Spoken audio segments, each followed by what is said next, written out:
Hello, everybody. Welcome to another episode of Dyer's Place. And with me, as always, is Mike. Yep, with me, as always, is Rob. Yep. I guess I'm not allowed to say that, because he's the one running it, and I'm just the tag-along kid here, but, it is what it is. Exactly. So,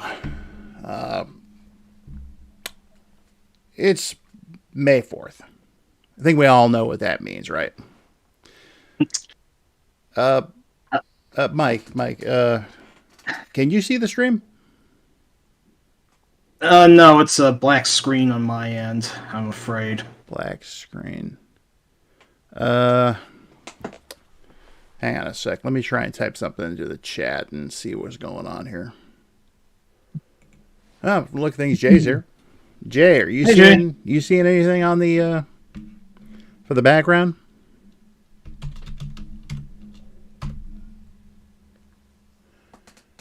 Okay, we have the chat, but not the background picture. Okay. Indeed. So, by the way, thanks for sharing, Jay. Okay, Might be a layering error or whatever. I couldn't tell you. Yeah. Oh, hey, Snarb. Yes. Hey, Snarb. Hey, Sharon. What's up? All right. Well, everyone knows we're here to discuss everyone's favorite science fiction series. So, let me go ahead and let me see. First, I got to fix this, okay? Hang on. I'm going to try something. No problem. See if this works. There we go. Aha! Bingus. Uh-huh. Bingus Air Lingus. So you can see it now. That's I don't even know who my guy is. I'm sorry. You're Captain Adama. That's that. Is that before Edward James Olmos? I actually know even less about the original Galactica series. Yeah, this is all from the 78 TV show. Like, I'm Starbuck, as played by the guy who later became Face on the A-Team. Oh, Dirk Benedict, okay. Yeah.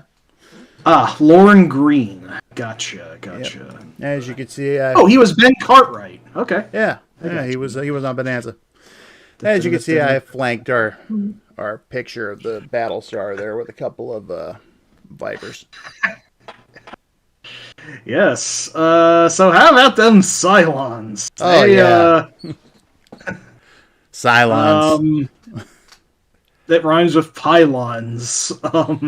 Boy, I sure know a lot about this series. You told me you knew everything about this series, Mike. You said, come on, man. Yeah, I mean, the guys are just doing the space things and boom boom boom. Oh wait, no, I'm just Michael Winslow from Spaceballs now. wait a minute. Oh, I'm sorry, I had you confused. It was Sam who told me he knew everything about Battlestar Galactica. Yeah, I wonder how much he actually knows about the old series. I know he knows a lot about the 2000 series, but I'll have to nudge him about later. Well, since you don't know anything about Battlestar Galactica, I guess we can talk about that other series. What a shame. Well, this one. Sorry, I kind of dropped the ball. There we go. Yes, folks, we're talking about the original Star Wars trilogy. So... On May the 4th, be with you. Yeah, gee, that's not totally predictable at all now, is it?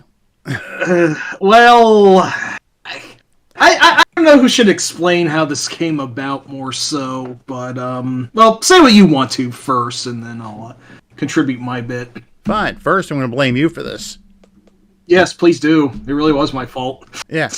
I said repeatedly, I do not want to do a Star Wars stream.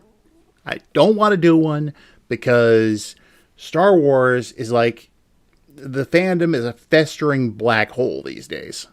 You know, full of toxic turbo nerd bullshit because, oh, Disney, oh, George Lucas ruined my childhood and blah, blah, blah, blah, blah. Shut up. Just shut up. Okay? Channeling the Dennis Leary there. Yeah, I could go full Leary if I wanted to. Fair deal. Anyway, Mike kept badgering me about it.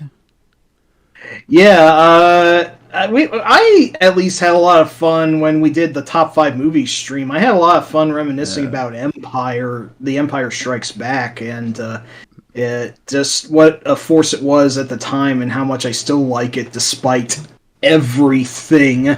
I'm waving my arms, emphasizing everything that makes the series such a touchy property nowadays. Yeah. And how's it going, Brandon? Hey, Brandon. And I eventually just kind of cajoled Rob into this idea, just thinking... Actually, my original pitch was, let's discuss Star Wars, just minus everything Disney, just don't go beyond 2015, but you wanted to shear that down even further, not even mention the prequel trilogy, which, honestly, fair. That is probably where a lot of squabbling started with them. Well, I mean, all right. The PT is what it is, but... Yeah. Let me just go ahead and just explain to everyone else the way I explained it to you originally. Sure. The hatred for everything Disney did with Star Wars overrode the hatred of what George Lucas did with the prequels, which in turn overrode the hatred of the Ewoks. Interesting cycle. Hate leads to suffering, etc. What the hell? I don't know. Yeah, Spaceballs. Spaceballs is great. Unfortunately, it's after 1983. So, Rob did want to set a certain rule with the boundaries of this one, to which I've agreed. Yes, if you want to explain that. We're only covering the years 1977 to 1983. So, there'll be no special editions, no prequels, no sequels, no TV shows. Well, except for one infamous exception. And unfortunately, it is something that is going to have to be addressed for a certain reason. But we are basically treating this as a time capsule, as it were, just so y'all get an idea what a big fucking deal Star Wars was for its time, and at least why it's just such a pop culture ubernaut that it is today, and has still continued to endure half a century after the original film was a thing. So now, as long as Mike agreed to those terms, I was on board with it. Still reluctantly, but as he also put it, we did do a Star Trek roundtable, so we should do a Star Wars one too. Yes, and I promise to take full responsibility if this stream somehow turns out a disaster, because it was mostly my cajoling that led to this thing that we're doing tonight. And also, we decided to push it back one day for the thematic appropriateness, which was also utterly predictable. My idea. Yeah, Rob was worried that he was basically selling out, like becking to the memes or whatever that led to this theme being a thing. But again, it is pretty much because of me that we're here, so I absolve him of any guilt on this. So, no, Snarb, we're not doing that. Not now. Not ever. It was enough of an effort to just get this to happen. I'm not going to push my luck. Mm-hmm. I appreciate the suggestion, but we're probably not going to. I would do this before we went to that. At least, yeah. And admittedly, I know nothing about this either, so...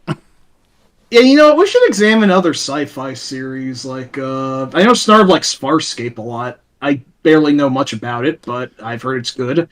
I've heard Stargate SG-1 is good also, but I digress. I'll just say the only other sci-fi franchise I'm really familiar with outside of the two stars would be what's that one? Okay, I do know Sliders, but the other one would be Doctor Who to a degree. Yeah, my Who knowledge is mostly minimal. Like, a long time ago, I saw some episodes with John Pertwee and Tom Baker, the third and fourth Doctors. I know that Shit, I don't even remember his name. The guy Davros, right? That was like the proto Dalek. That guy was creepy. The third Doctor used Venusian Aikido to not badly hurt anyone. There was the Cybermen, and there was the things that.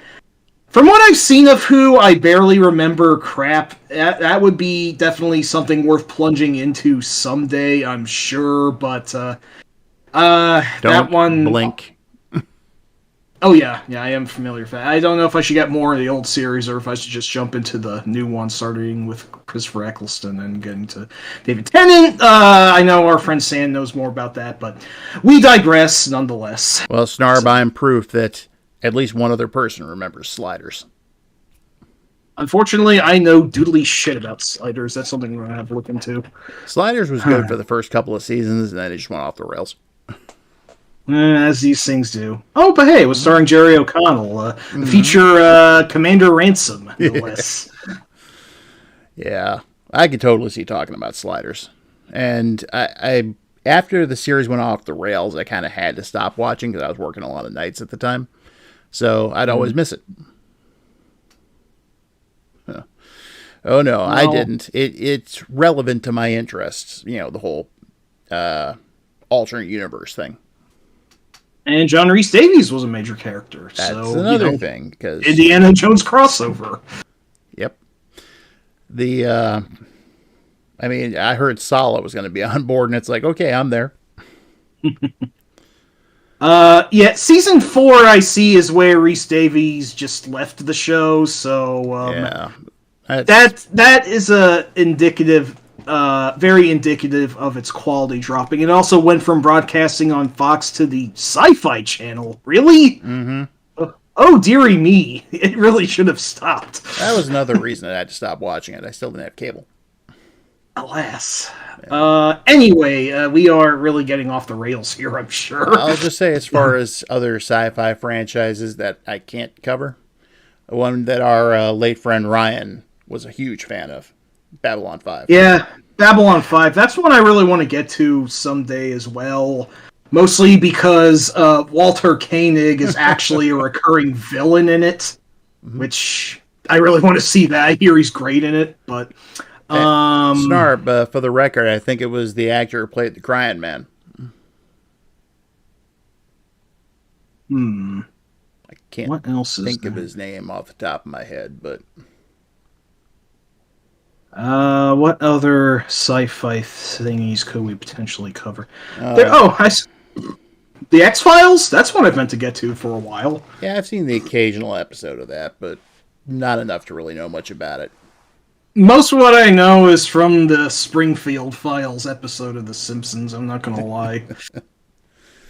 Well, on that note, Luke, be a Jedi tonight. Do it for Yoda and the Muppets and all the Ewoks. Luke, be a Jedi tonight. Exactly. Do it for Yoda while he gets the soda. That was it. Yep. Right. And do it for Chewie and the Ewoks and all the other Muppets. Or puppets, one of the two, he said. Use the forks. Yeah, Hamill was a real good sport in that one. That just seems to be Mark Hamill. So. Yeah, no, he's an awesome guy all around. I mean, of course, even if his mainstream film success took a relative backseat after Star Wars ended, he did give us the greatest depiction ever of the Joker, and that's never going to change ever. So, yep. And Sharon actually brought up a good point. There was a mid-'80s TV series called V. I've heard of V, cannot remember what it is. I confuse it with Y, The Last Man, for some reason. Now, V is short for Visitors. Gotcha. And they look human, but they're actually like lizard men. Oh. And 1983 miniseries, yes. I think Robert England's in that. Yes, he was. I'll be damned. Mm-hmm. Huh. And another interesting factoid to tie it back to Star Wars. You know who Robert Englund's roommate was at the time they were casting for the original movie? George Lucas? No. Well, shoot. Who was that then? Mark Hamill. Oh! Holy shit, that's so cool. Yep. And Englund was the one that suggested he go down and screen test. Oh, wow. That is awesome. So, in a Excellent. way, Freddy gave us Luke Skywalker. I knew I liked him for some reason, despite all the child killing. Well, anyway, so, all right. One other thing I want to go ahead and point out here is the age difference between myself and Mike. See, Yep. I lived through the majority of the original trilogy, everything that was going on. Mike did not.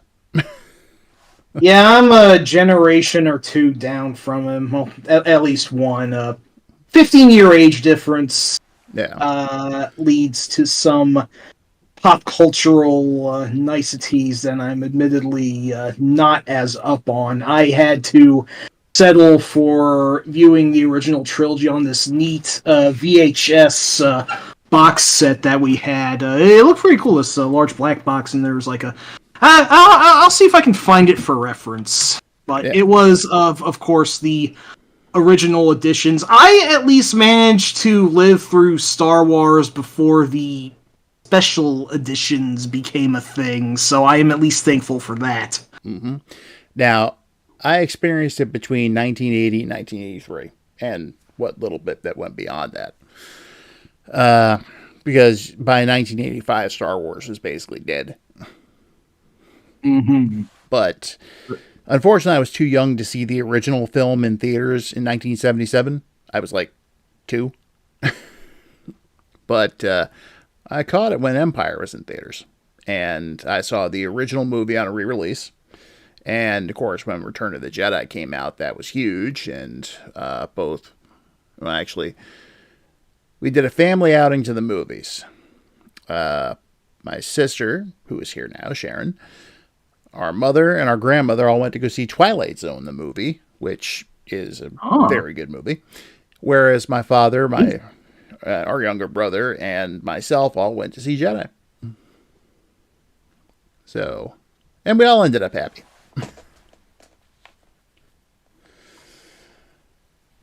But let's see.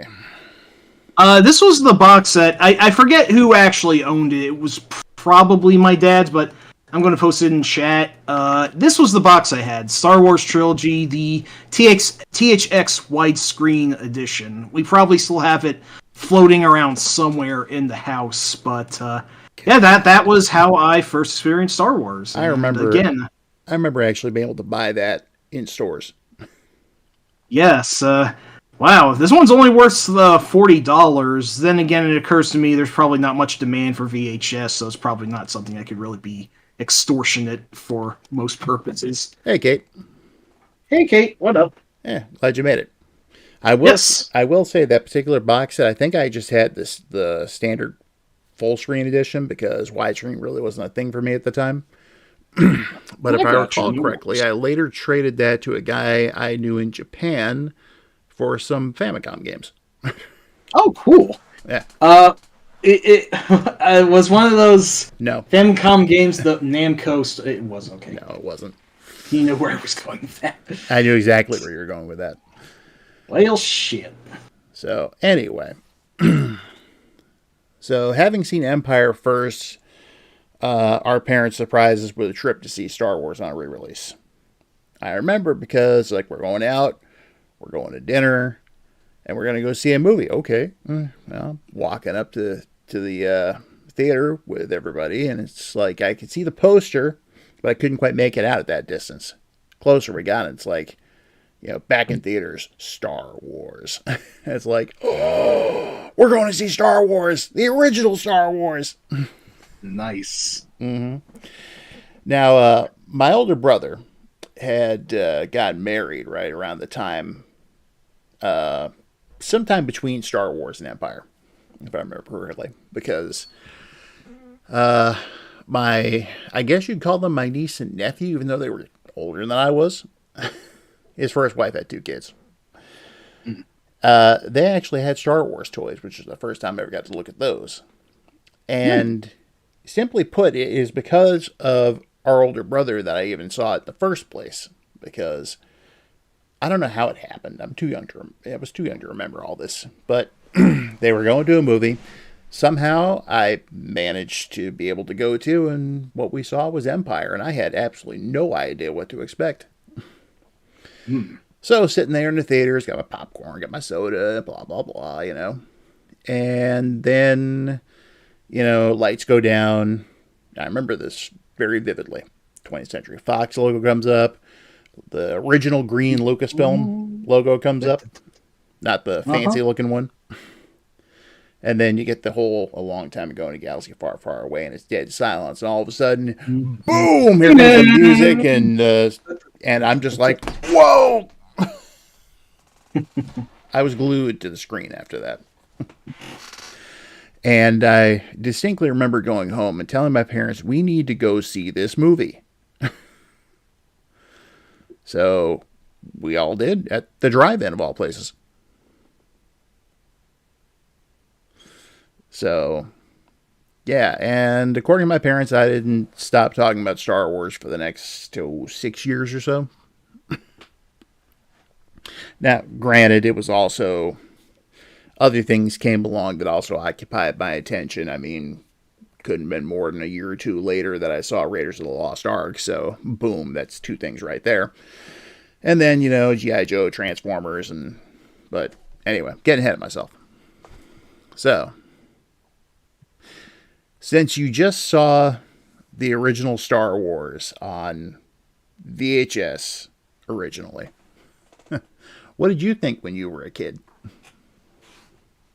I think it looked really cool, really distinctive. I was creeped out when that guy's arm got sliced off in the bar. I was probably too dumb to really take in much about the story, even though the story, is pretty straightforward, all things considered. But I just remember thinking it was really just just something entrancing, like a cat like watching a squirrel like bouncing around the backyard or whatever. I was pretty transfixed, as I recall. I couldn't tell you like what as a kid really sunk in and stuck with me, except for the Tiny Toons Summer Vacation special. That one's pretty vividly implanted in there as a youngin'. But I wasn't even a kid when that came out. That's still implanted in my brain.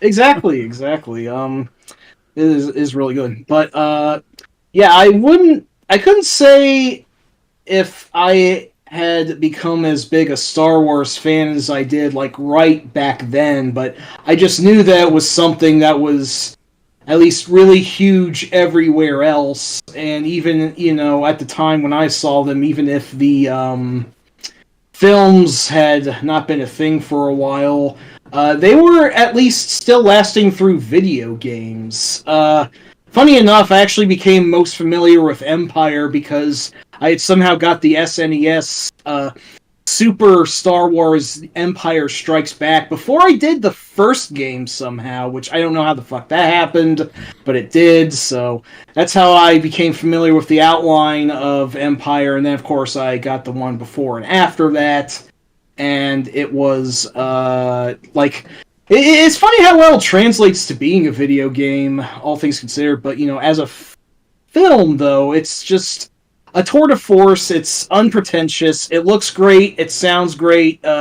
There's just a lot of fucking fun going into it, but also a good deal of other stuff that I like to examine under the microscope. But yeah, I have always liked Star Wars. I don't know when I'd say I'd be a super fan, but yeah, I just always liked it as a kid, even if it was just because, ooh, shiny, or whatever.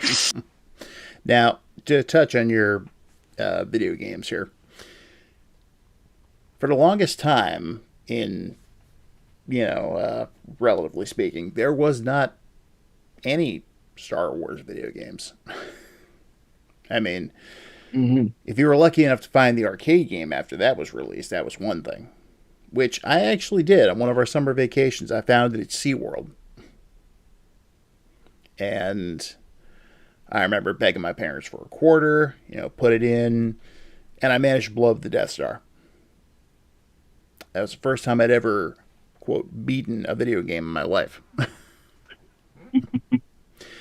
But there was nothing for home consoles at all until 1982. So imagine this. You're a Star Wars loving kid in the early 80s. You got the toys, the books, the comic books. You know, your whole life is revolving around Star Wars. But you have no games. And your family has an Atari. Or a television, or what have you. So, Christmas morning, 82. I open up a package. Inside, Star Wars The Empire Strikes Back for the Atari 2600. Mm-hmm. First video game I ever personally owned in my life. And that was something I played to death. Nice. I mean, you know, the walkers never stop coming as you're trying to defend Echo Base on Hoth. I must have... God, I'm not even sure how. This is before I knew anything about, you know, taking pictures of the screen for high scores or whatnot. But I must have run a game for a good half hour, 45 minutes one time. So, and if you've played enough of that game, you know that sometimes it's not easy, especially as the walkers start coming faster and faster. And, you know, you only get your force power once every 3 minutes or so. So if you get shot down, you know, timer resets. Mm-hmm. By the way, welcome to the Owl Show for stopping in, by the by. Come again? The Owl Show? That's, I don't think I've seen him in here before. Oh. I'm sorry, I wasn't paying attention to the chat. Well, yes. No worries, no welcome. worries. And yes, Kate, Empire was big for me in both movie and video game form. Mm-hmm. So, but yeah, thank you for stopping in. Oh, I tell you, it was... Oh, you did? Oh. Thanks for finding the channel and coming on board when we're talking about the original Star Wars trilogy. Kind of a predictable thing to do on today of all days, but Mike planned it this way, so I blame him. Yep. I take full responsibility for the least original move that could have been done. I didn't even really plan it to happen here. It just kind of coalesced coincidentally, if you can believe it. Yeah, that kind of was... Well, we try to do streams every 2 weeks, and this happened to fall on one of the weekends that we do. Mm-hmm. We just decided to move it from Saturday. But yes, definitely the right day to talk about Star Wars. Damn Skippy. We do cover a lot of subjects here. Mainly video games, but we spin off and do other things sometimes. Which is why we have Dyer's Place. Other times we do round tables. But if you look through the archives, you'll see a bunch of stuff. So, all right, let me. We've got all sorts of cool stuff and weird stuff, like the Goemon stream that we did last time. That was fun. And if you like Splatterhouse, you're definitely in the right place. Yeah, he's the Splatterhouse. He's pretty much Mr. Splatterhouse. Exactly. Like the main hub of info for that entire series, which I like a lot. So. Well, let's see. But getting back to Star Wars. Okay. So, yeah, I missed the original movie in theaters in 77. And I also missed the holiday special when it aired in 78 because I was still too young to care.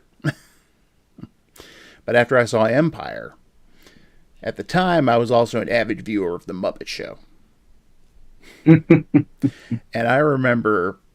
Muppet Show came on one night, and it's like Scooter knocks on the door the way he usually does to open an episode, and he's like, 15 seconds, a curtain, and it was just some Muppet in there. It's like, where's their special guest? I mean, they've had like Alice Cooper and whatnot. Brandon, probably not going to touch on those two since they do come after Return of the Jedi. Mm-hmm. But anyway, so as Scooter's talking to this other Muppet, and I'm just like... Okay, this is gonna suck. All of a sudden the wall explodes. Luke Skywalker R2D2 and C3PO step out, and I about lost my shit. That's awesome. Oh yeah, I've seen the holiday special since, and I kind of have regretted that. Oh, we all do. No worries. But I just remember jumping off the couch and basically yelling at the top of my lungs, "Mom, Star Wars is on Muppet Show!" Oh, yeah. So I was glued to the screen for the next half hour. Good bingus. Oh, yeah. Plus, it was great when they had Mark Hamill appear, too. Yep. Especially when him and Luke Skywalker standing next to each other. It's like, hey, that's nice cute outfit. Who's your tailor? Oh, but let's see. So, of course, once I saw Empire and the original, then I had to wait and wait and wait just to find out what the hell happened to Han Solo. Oh yeah, that was a real hell of a cliffhanger. I mean, there are lots of cliffhanger points at the end of that game, at the end of that movie, but Han especially, it's like, oh shit, is he going to die or something? Yeah, he pretty quickly became my favorite character. I'm not surprised. That was completely separate. I mean, yeah, back when Empire was first a thing, Raiders of the Lost Ark didn't even exist yet. That would come next year, so right. It wasn't even because of Indiana Jones that you liked Han so much. Ford just had a lot of natural charisma. And he ended up playing two of my favorite heroes of all time, so. There you have it. But, yeah, it's like back then it was just like, when you're a little kid, your mind's taken up by stuff that, nowadays you'd be just like, okay, so we'll find out, but I'm not going to stay up at night worrying about it or anything like that. Oh. I was like, my mind was consumed with questions like, how is he surviving inside that thing? Is there food in there with him? I didn't quite understand the concept of hibernation. Oh, that's precious. Yeah, I was a kid. I was kind of dumb. I still am, kid or no, so that's fair.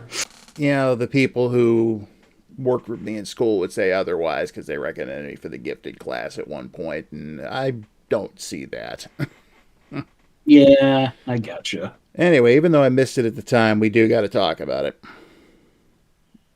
But before we do that, let's go ahead and go back to the original Star Wars.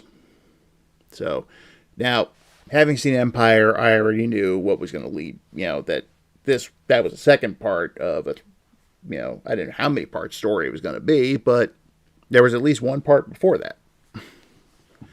So going into it and watching it was just kind of like, oh, so that's where Ben Kenobi came from, and that's how Luke got his lightsaber, and that's how they met Han Solo and Princess Leia and this Death Star thing they mentioned in the opening of Empire. Mm-hmm.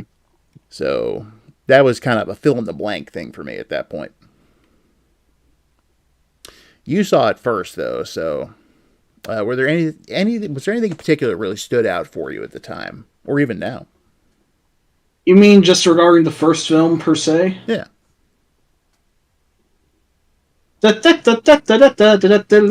Even my mom loved the Cantina music. The Cantina band theme. On that subject, I remember sometime in the early 90s, I put out this big box set. It was like the Star Wars soundtrack anthology on CD. Nice. And it had all sorts of unused cues and stuff, but it had both the original Cantina theme song and the second one that plays when they meet Han Solo, which had never been available until that point. Oh, wow. Mm-hmm. Nice. I don't think it's editorializing to say the series absolutely would not be what it is without John Williams. No.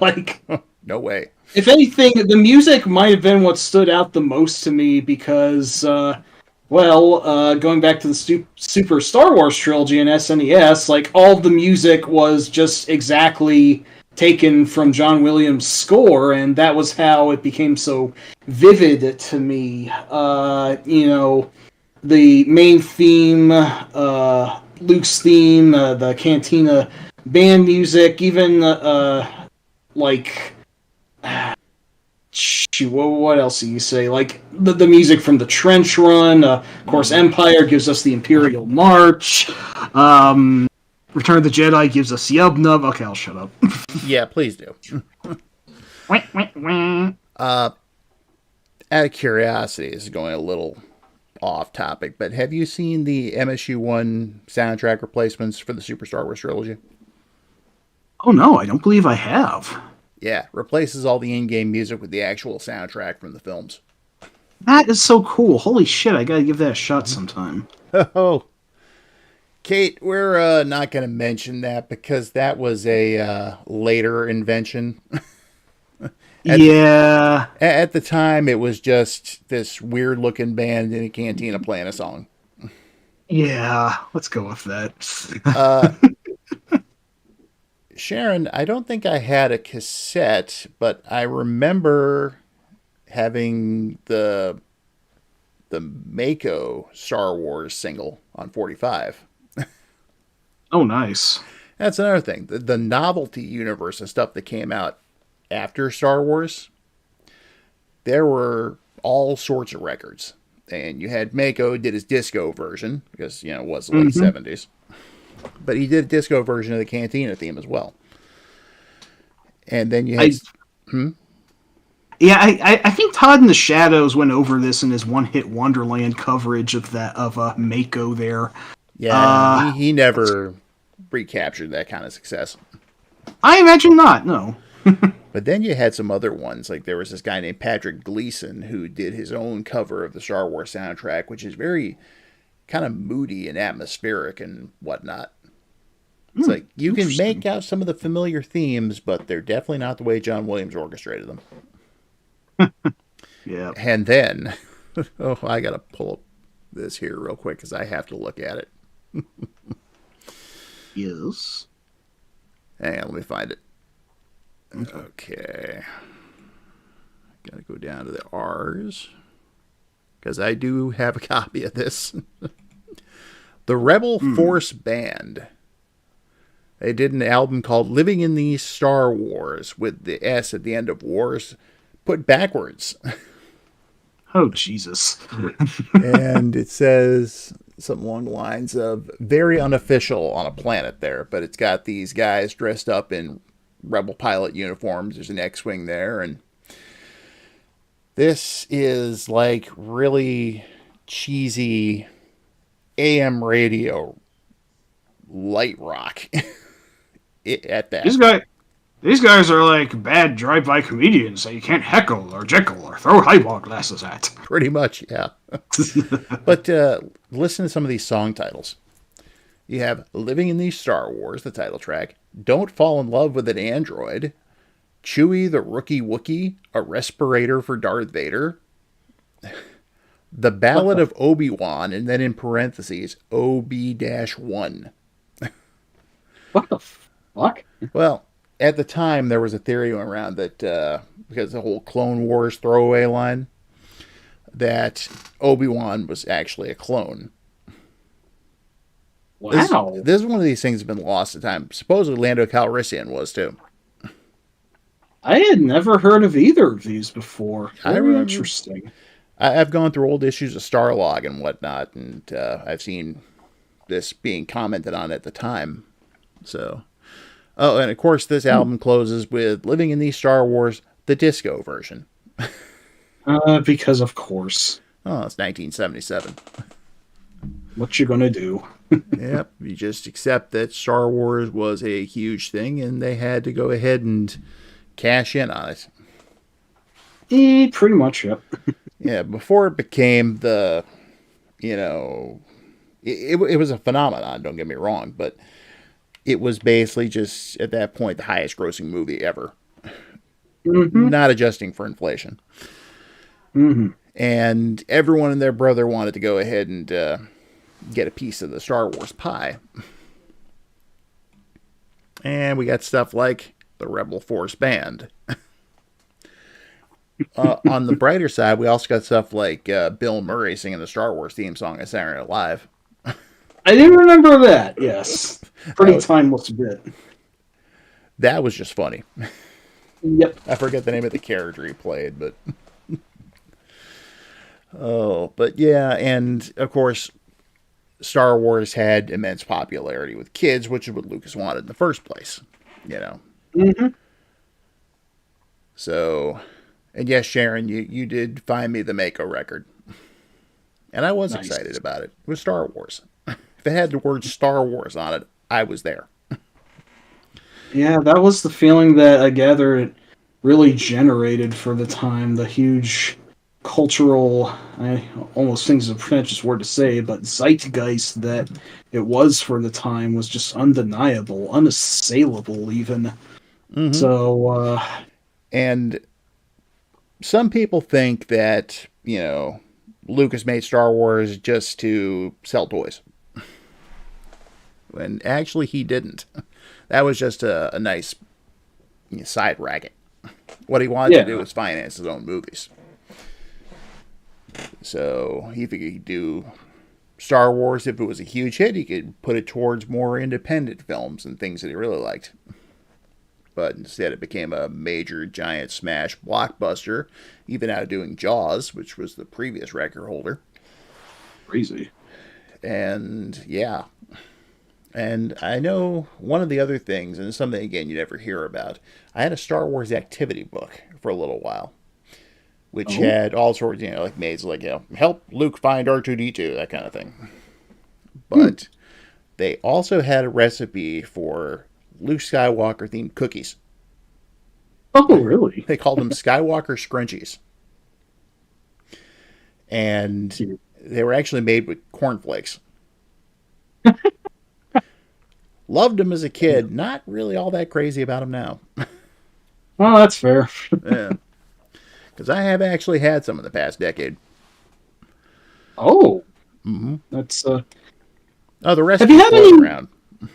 Have you had any Ecto Cooler in the past decade, too? I know, completely different. Sorry. Okay. Just checking. I was just curious. Well, of course, all this built up and, you know, someone said, hey, you know what? We should put on a variety show special. Yeah, we know where this is going. We do. November 1978. Hey, Jay. Yeah, just glad you could show up. But yeah, November 1978, the one and only time the Star Wars Holiday Special has ever aired. Officially, yeah. And it's mainly known for its terribleness and for being the first ever appearance of Boba Fett. Yeah, pretty much. Although it wasn't his actual first appearance. Oh. Apparently, shortly before it aired, they had a Star Wars parade out in California. And, all right, Kate, have a good one. Nice. See you later, Kate. Thanks for popping in. Appreciate it. So in the Star Wars parade, they actually debuted the costume.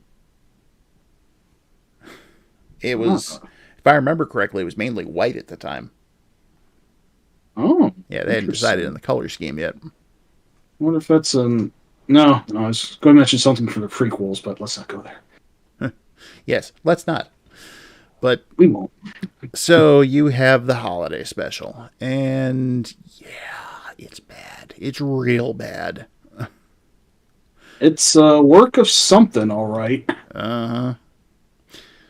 Well, let's see. It featured Art Carney and Harvey Korman. Yep. B. Arthur. And B. Arthur. Jefferson Starship. Yep. Diane Carroll in the most unfortunate scene that I'm really not going to say anything about. Oh, you mean the VR porn? Yeah, fuck that. Why? Why was it a thing? I don't know.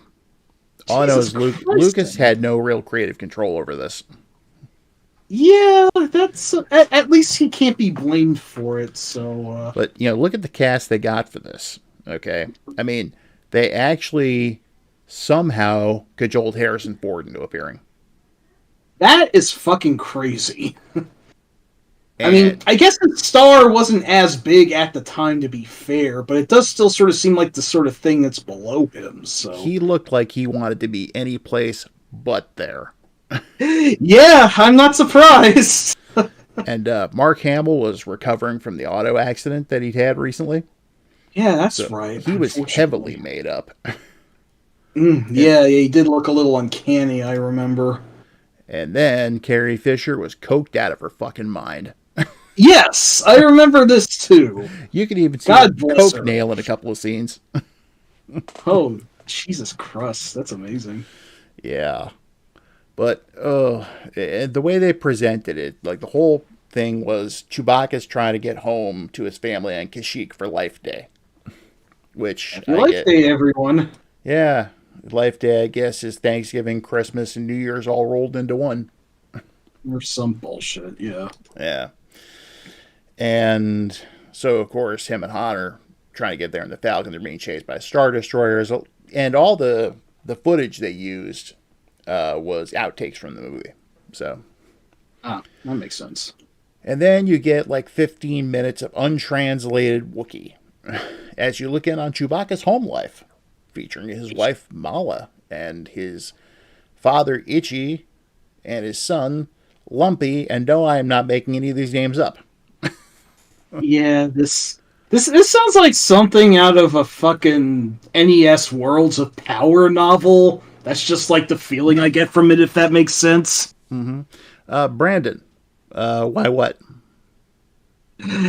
Why the special at all? Why any of it? That's a good question everyone's still asking all these years later. My guess is Lucas needed more money to go ahead and try and establish himself as an independent filmmaker. Mm-hmm. He'd actually been on record in later years saying that if he had unlimited time and money and a hammer, he would track down every bootleg copy of the special and smash them to pieces. Why specifically that is the ultimate question that I wish I had any goddamn explanation for. All I can tell you is that Art Carney gives it to him. Yeah. Yeah. What the fuck, Art Carney? Yeah. This is your fault. Come on, Norton, get your brain back into the sewer. Oh, mercy. And then they watch some kind of a circus act with jugglers and stuff. Jugglers. Anyway, Mala gets all concerned and she starts calling up everybody to find out if they've heard from Han and Chewie. And that's when you get to see Mark Hamill and Carrie Fisher, as well as R2 and 3PO. Yep, for the relative cup of coffee they mercifully show up for. There was another Star Wars special, Sharon, but it was years and years and years later, so we're not talking about it. Yeah, yeah, the Lego one. I haven't seen it yet. That one's actually good. I'll say that much. Yeah, surprisingly.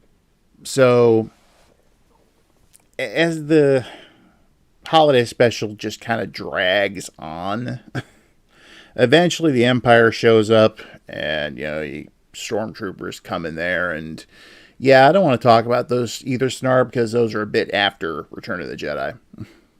Mm-hmm. So, and I know absolutely nothing about them, so I can't really contribute. Yeah. Because we're only discussing the original trilogy, Sharon, just for 1977 to 1983 and all points in between those 2 years. Yeah, unfortunately, the holiday special is kind of a necessary detour. I'm pretty sure Rob doesn't want to take it, but as it's like as it's a more important piece of auxiliary media than we would like it to be, we're still covering it anyway. Well, to be fair, the only part of that whole special that's relevant is the story of the Faithful Wookiee. Yep, exactly. To set it up, basically, as the Empire is patrolling Kashyyyk looking for rebels, they, basically force their way into Chewie's home. They tear up one of Lumpy's toys, and then everyone, or Lumpy, ends up watching this cartoon, which shows Boba Fett's initial introduction. Mm-hmm. So before we saw him on the big screen in Empire, he was a cartoon character. But before that, he was in a parade. So it all balances out, I guess. Yeah, pretty much. The thing is, and also, cartoons. I just want to. Go ahead. I just want to remark on Han Solo's gigantic face in the tune. Jeez. I showed that special to Betty recently, just that part. She laughed. What'd she think? She laughed her head off when she saw what they did with Han. Yeah, it's kind of hilarious. My brother actually thinks it's morbidly amusing, so... I will say one thing about cartoon Fett. He's way more talkative than live-action Fett. That's kind of interesting, yes. A plan for him, I guess they had that didn't really pan out, but it's still pretty curious. Things change as development goes on. Yeah, pretty much. And then everyone has to stop and watch an educational video on what's going on Tatooine. Which... Yeah. Yes. You're correct on that, Snarb. But anyway, in this whole thing on Tatooine, it shows us the cantina. B. Arthur is the bartender, and she sings a song to get everybody to leave. Yeah. I hate to say it, but that's probably the best part of the special. It's a thing. Harvey Korman plays 3 or 4 roles in this. Yeah, that's fucking crazy. So it's like he plays this Julia Child kind of alien. Stir, whip, stir, whip, whip, stir. Yeah, that's the one. He also plays some kind of an android that keeps shutting down in the middle of his speech. That is strange, yes. And then in the cantina, he's the one who's got a thing for B. Arthur's character, who thinks she's hot. Well, and fair. He apparently drinks through his head, at the top of his head. Anyway, once that's out of the way, Han and Chewie show up. They throw a couple stormtroopers over the balcony. Kind words. Then the Life Day, part of the celebration starts with all the Wookiees wearing red robes, and they go through a portal of light and end up in front of a Life Day tree. And hey, guess what? Luke and Leia and R2 and 3PO, everyone's there. And then Carrie Fisher sings while she's coked out of her gourd. That did happen. Mm-hmm. Somehow it fucking happened. And then it was over, and the world kind of collectively forgot about it for the longest time, which it probably should have stayed that way with the exception of the cartoon. Interesting thing about that was by the animation company Nelvana, or Nelvana, however you pronounce them. Oh. Did you ever hear a cartoon called The Raccoons? Well, the name Nelvana is familiar, but I don't think I know what the Raccoons is specifically. Well, Nelvana did a lot of stuff. The Raccoons was one of their, might have been their only big TV series they did. But I remember, Snarb's heard of it. Oh, cool. And I remember back when we got our first VCR, we actually rented a tape called Nelvanimation, which had 4 animated specials on it. And what's interesting is that in the special Cosmic Christmas, there's this little yellow flying robot thing with big red eyes. It's kind of alive. That thing actually shows up in the story of the Faithful Wookiee. Oh, wow. Mm-hmm. And among other things, they also did the story of, was it The Devil and Daniel Mouse? That was one. There was Romeo and Juliet. So like a robot version of Romeo and Juliet. Yeah. And then there was Intergalactic Thanksgiving, or Please Don't Eat the Planet. Okay. It was about these farmers who are searching for a new place to set down and do some farming. And it turns out the natives there, that's right, they did rock and roll. That's right. Yeah, I've heard of that one, yes. Well, the natives on the planet are a bunch of fun-loving jokesters who, basically, they don't do any work. What happens is they have these machines that dig up the interior of the planet and turn it into everything they need, including food. Hmm.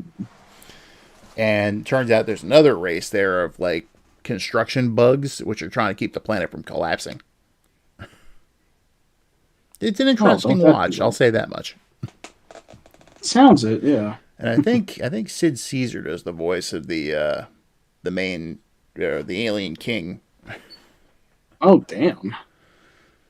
I still remember the bit where they're in his court and you hear this announcer announcing Lord Tighter Drawers, and the king goes to have a gigantic cream pie dropped on his head. And then the farmers land, and everyone forgets about Tighter Drawers. And later, the king bumps into him. He's like, "Tighter Drawers, what are you still doing here?" And he looks up, and that's when the cream pie comes loose and just practically crushes him and the king. Splort. Yep. Anyway, all right. Thank God we're done with the holiday special.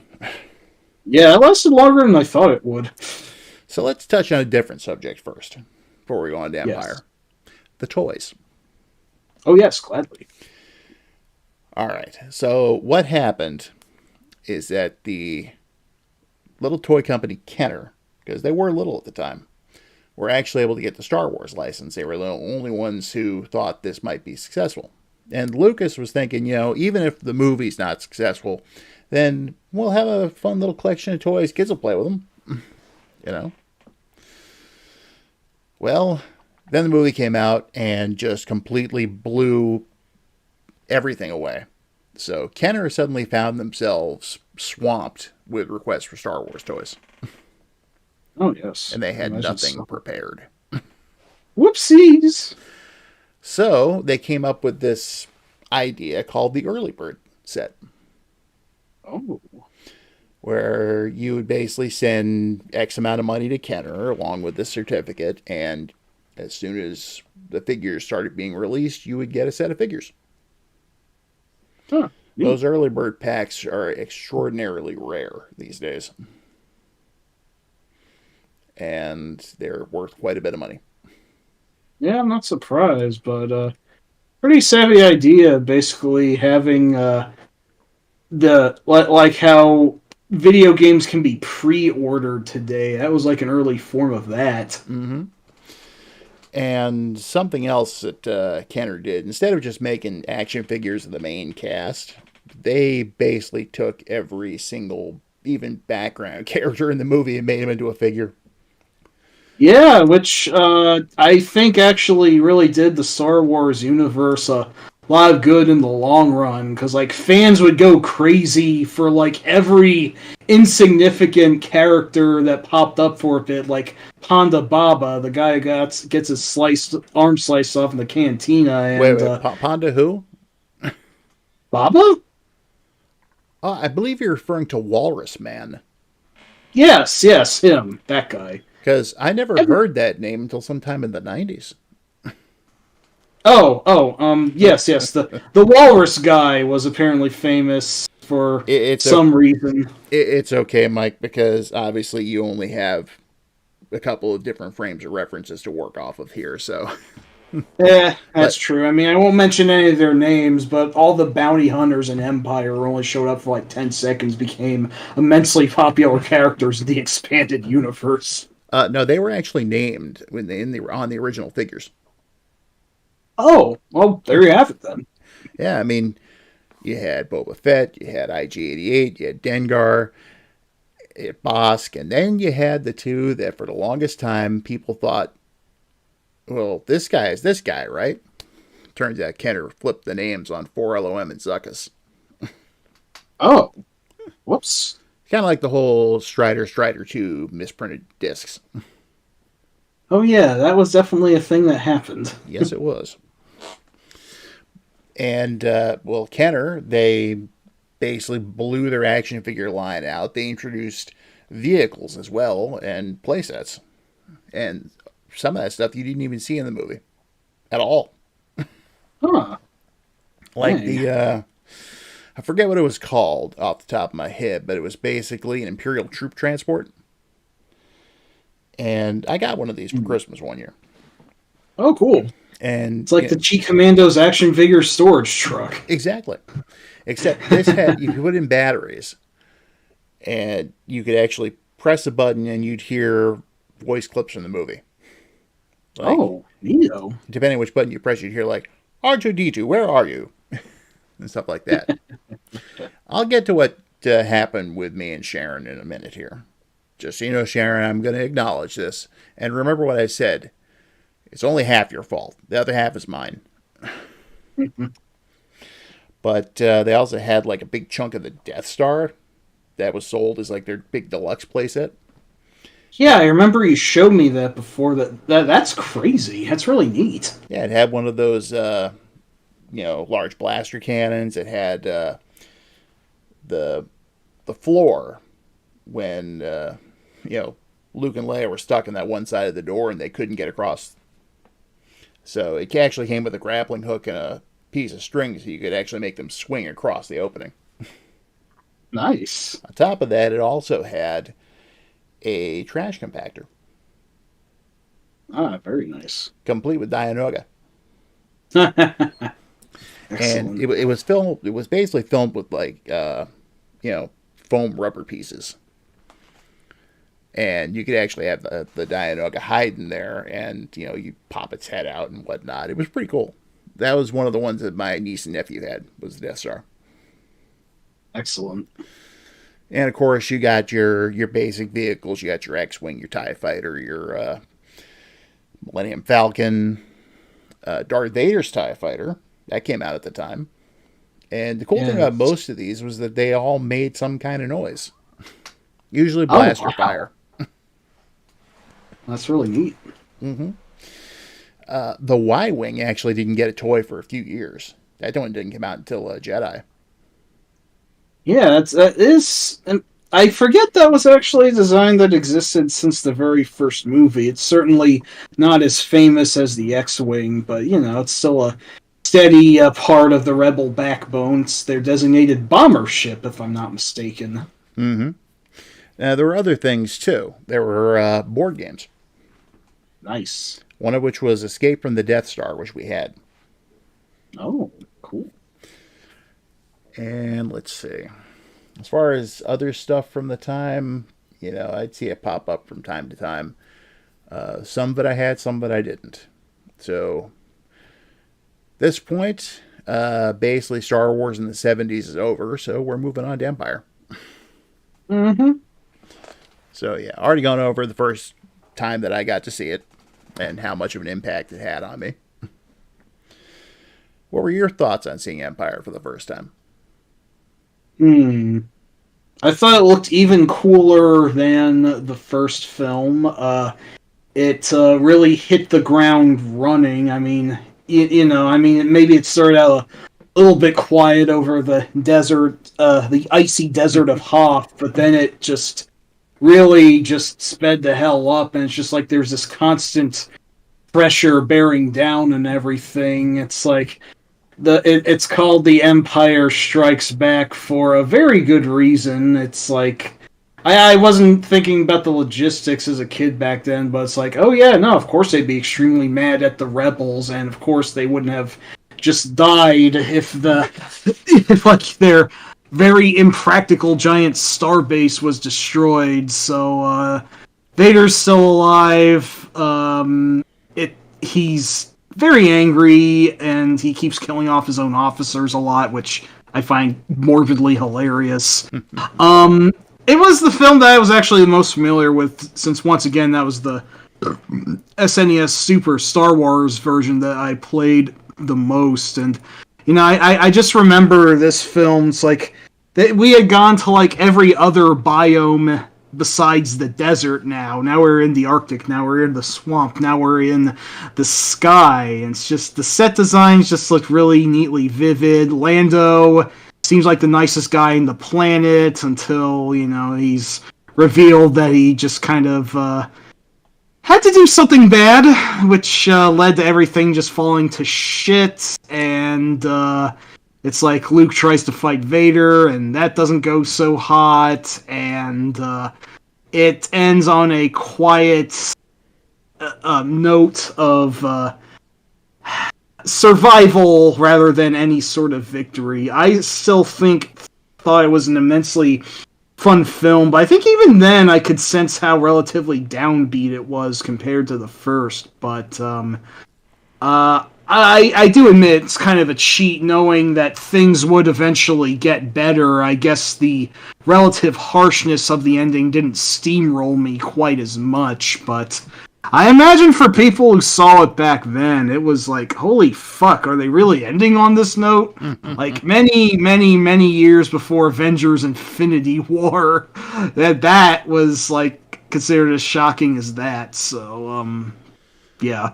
Yeah, but of course the kicker is people had to wait 3 years since the original movie just to see what happened next. And by the time Empire was over, like, we gotta wait another 3 years? Oh, that's gonna suck. At least in comparison with Infinity War and Endgame.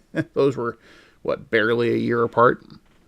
That is a good point, yes. I can't believe I brought up Marvel. Snarf's probably going to get me a paddling for that one. Sorry, buddy. Bringing up Marvel in a Star Wars stream? That's paddling. Exactly. It is. And Snarb is correct, though, how the early Kenner Star Wars figures were the basis for Super 7's reaction figures. Very nice. Those are really cool. That's all those GI Joes that I saw a lot of them at a consignment shop run sometime last year. It was really neat. Well, GI Joe, they were actually a lot more articulated than the Star Wars figures. Yeah, I imagine they came afterward. They did. So I mean, the Star Wars figures were basically, you had the head, you had arms which could not bend or swivel, you had legs which basically you could sit them down, and that was about it.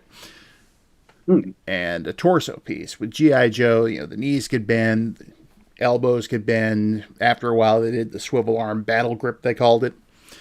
And then there was the O-ring construction that, let you actually turn the figure at the waist.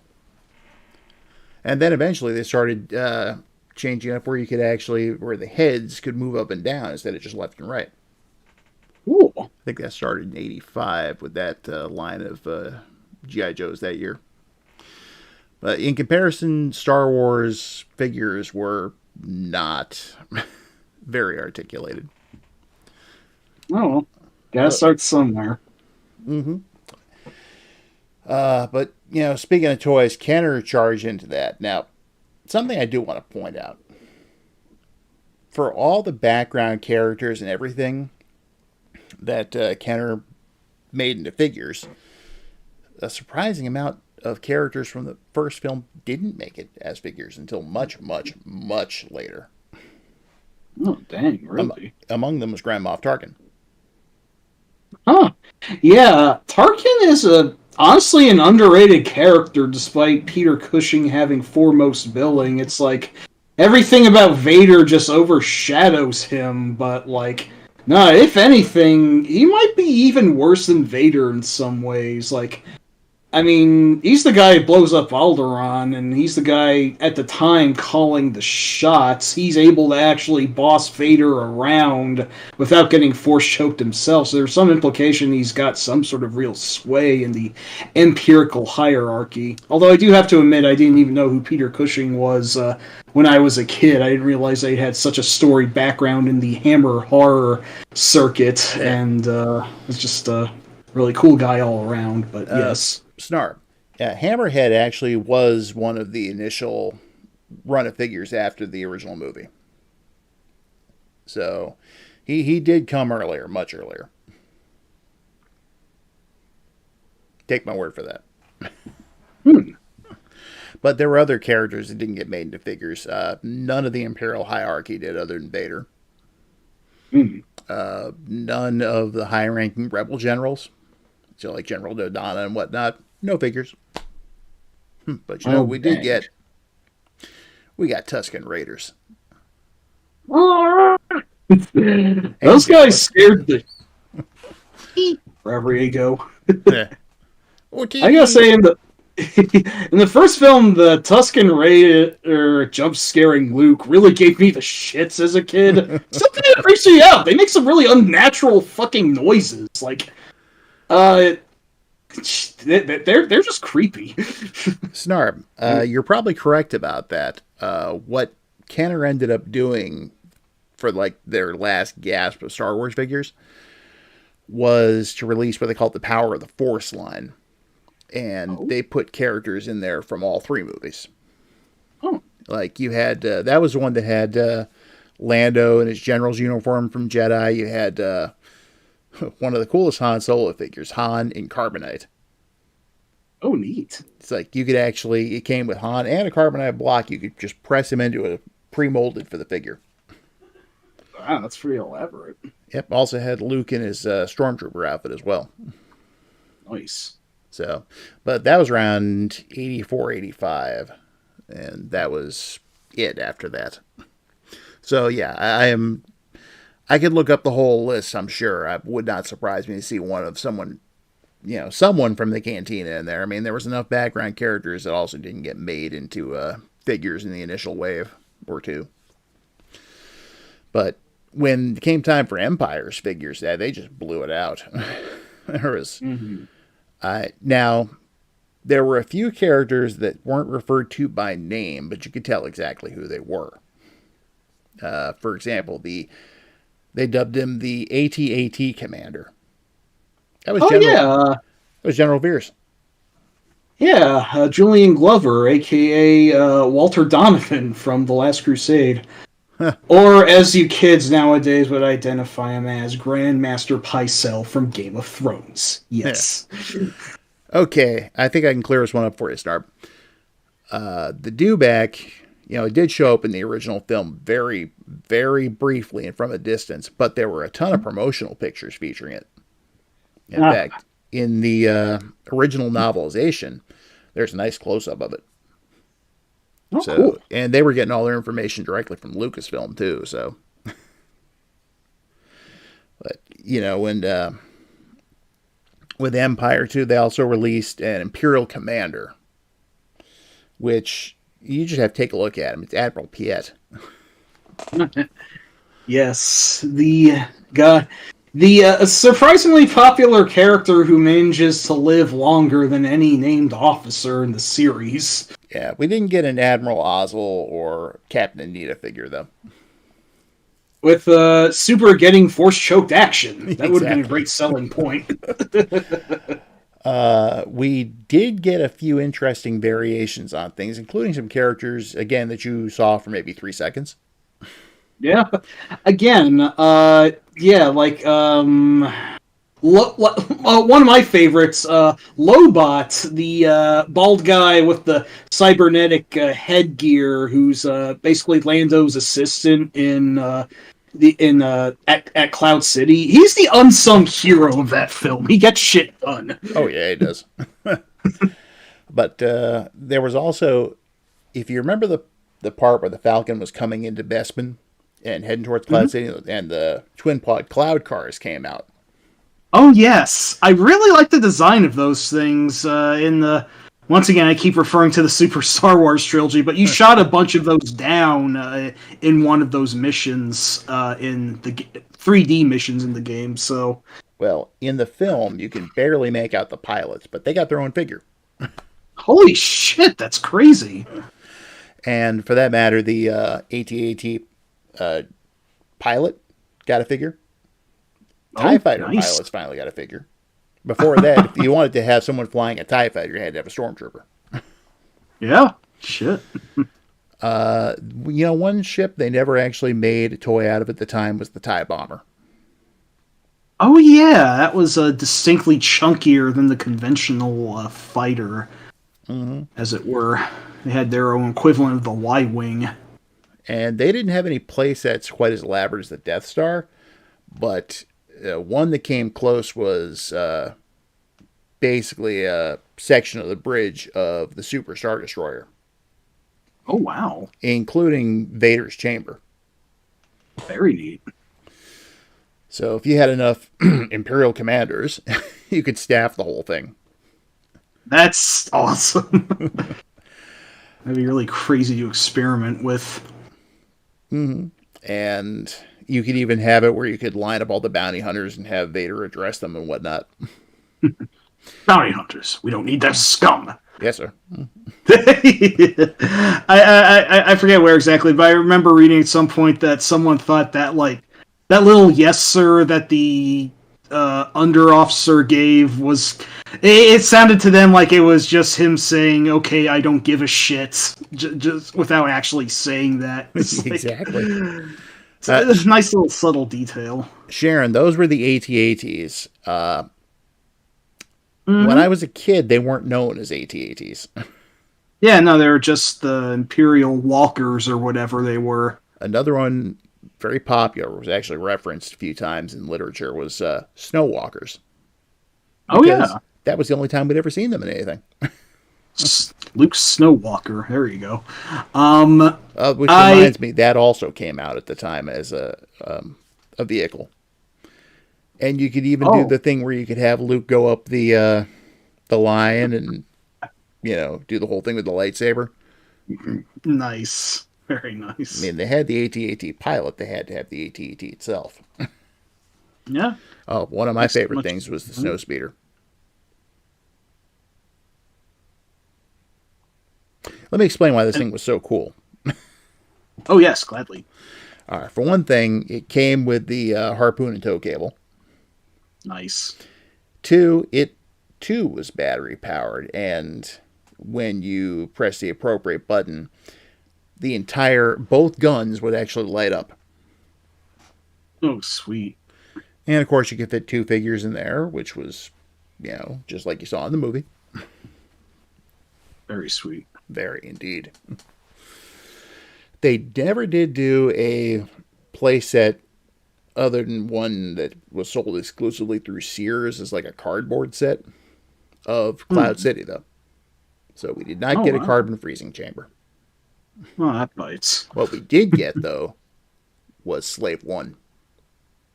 Yeah, Boba's extremely fucking weird spaceship. Like, how does that shit fly? It always fascinated me.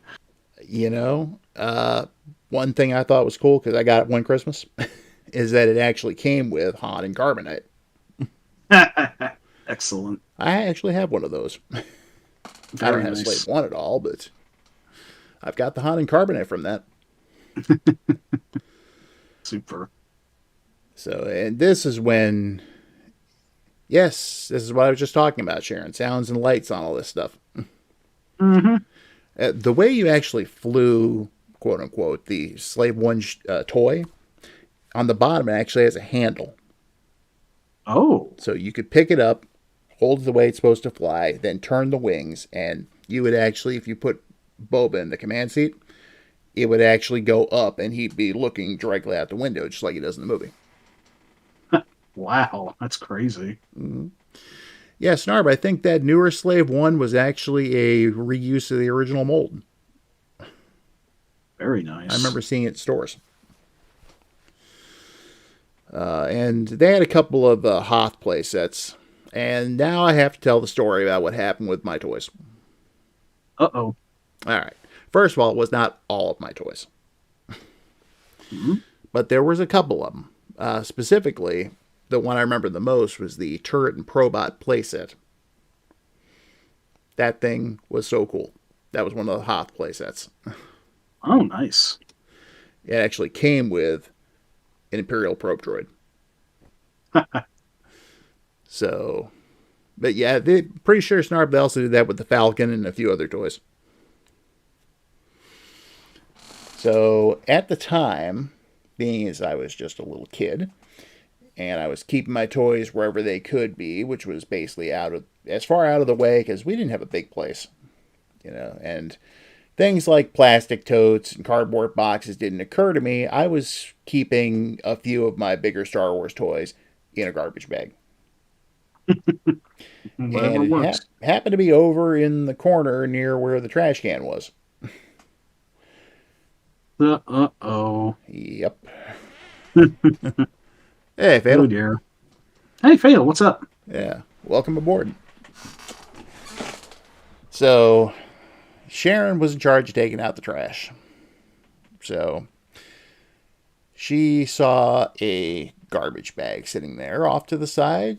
What would she think? I bet you would think what she thought. Oh dear.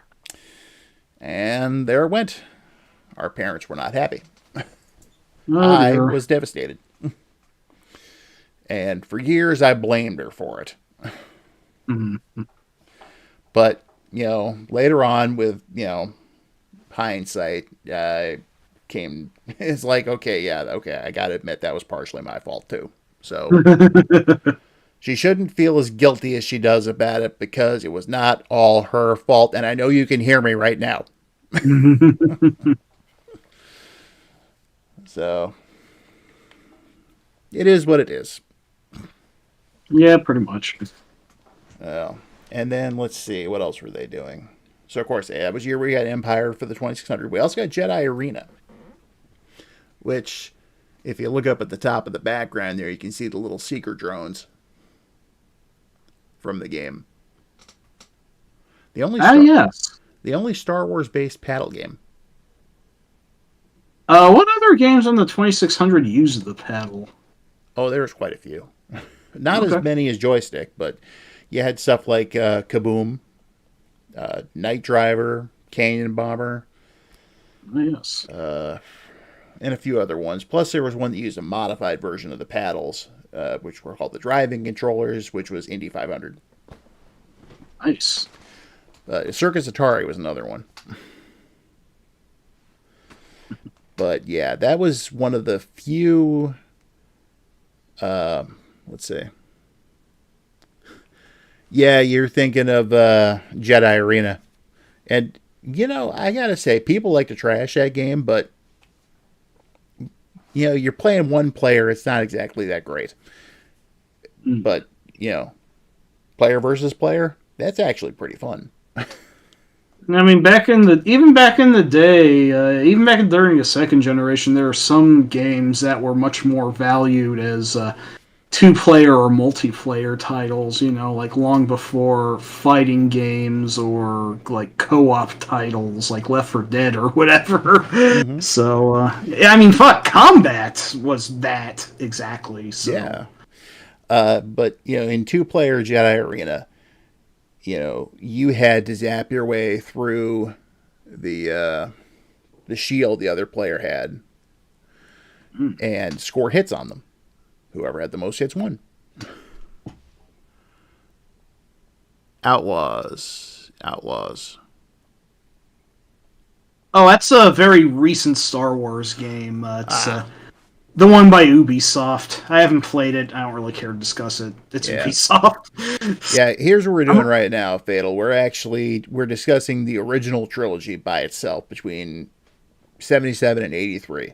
So no special editions, no prequels, no sequels, no TV shows other than the holiday special, which we already covered. And, I'm just basically going off most of my memories and for my part of it. And Mhm. so that's what we're dealing with here, which is why everything on the screen here dates from the original trilogy. Mhm. So, but let's see, I'm pretty sure they did a couple other board games, though I'm not sure about that. They did have a Dagobah playset that Kenner did. Nice. It was pretty cool because there was a little bog you could sink something into, nothing near as big as an X-wing fighter, but and it also had, this was kind of ingenious. Remember the scene where Yoda's training Luke and he's levitating rocks with the Force? yes, that's a pretty fun scene. They had this little bit on the toy where if you put these two little boxes that came with it on top of these little plastic pieces and then press the button, it would look like they were floating in the air. Oh wow, that's awesome. Now, one thing that Kenner tried to make a thing, which kind of failed, was the Micro series at the time. Oh, They did have that actually, Fatal, in the Death Star. There was actually a Death Star playset that came with the garbage compactor. And a Dianoga as well, so you could actually have it swimming around in there. But yeah, the Micro series was basically a small. It was like micro machines before they existed, except it wasn't vehicles. It was like die-cast figures and playsets. That's where we got the carbon freezing chamber. So if you can imagine Han Solo and Carbonite being about, an inch and a half tall, maybe. I could, possibly. But that was cool because actually you'd put your little die-cast Han all chained up, and then you would basically turn a thing on the top, and when the other end opened up, he was in Carbonite. Because you actually had to preload the Carbonite frozen Han in there first. Oh, wow. But they also had the gantry where Luke fought Vader. Oh, yes. And they did also microsets for Hoth, the ion cannon. That would have Crazy. never made it as a full-size toy. No, I would imagine not. No, but they had it as a micro series toy. And they also did some scenes from the original movie as well. But when it came time for Return of the Jedi, nothing. I guess they Alas. figured the line was a failure. Oh, that sucks. Yeah. Now, something you brought up earlier I want to address. Lando Calrissian. Yes.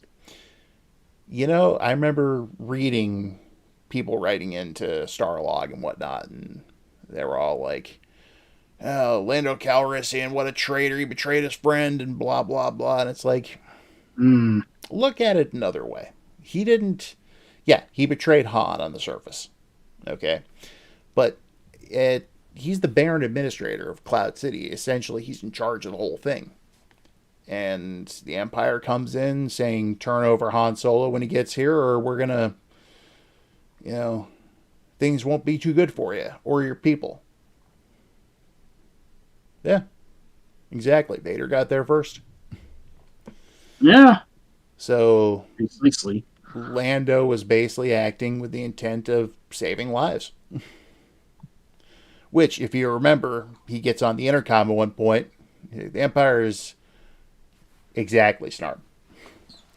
The Empire is taking control of the city. Advise everyone to leave before more Imperial troops arrive.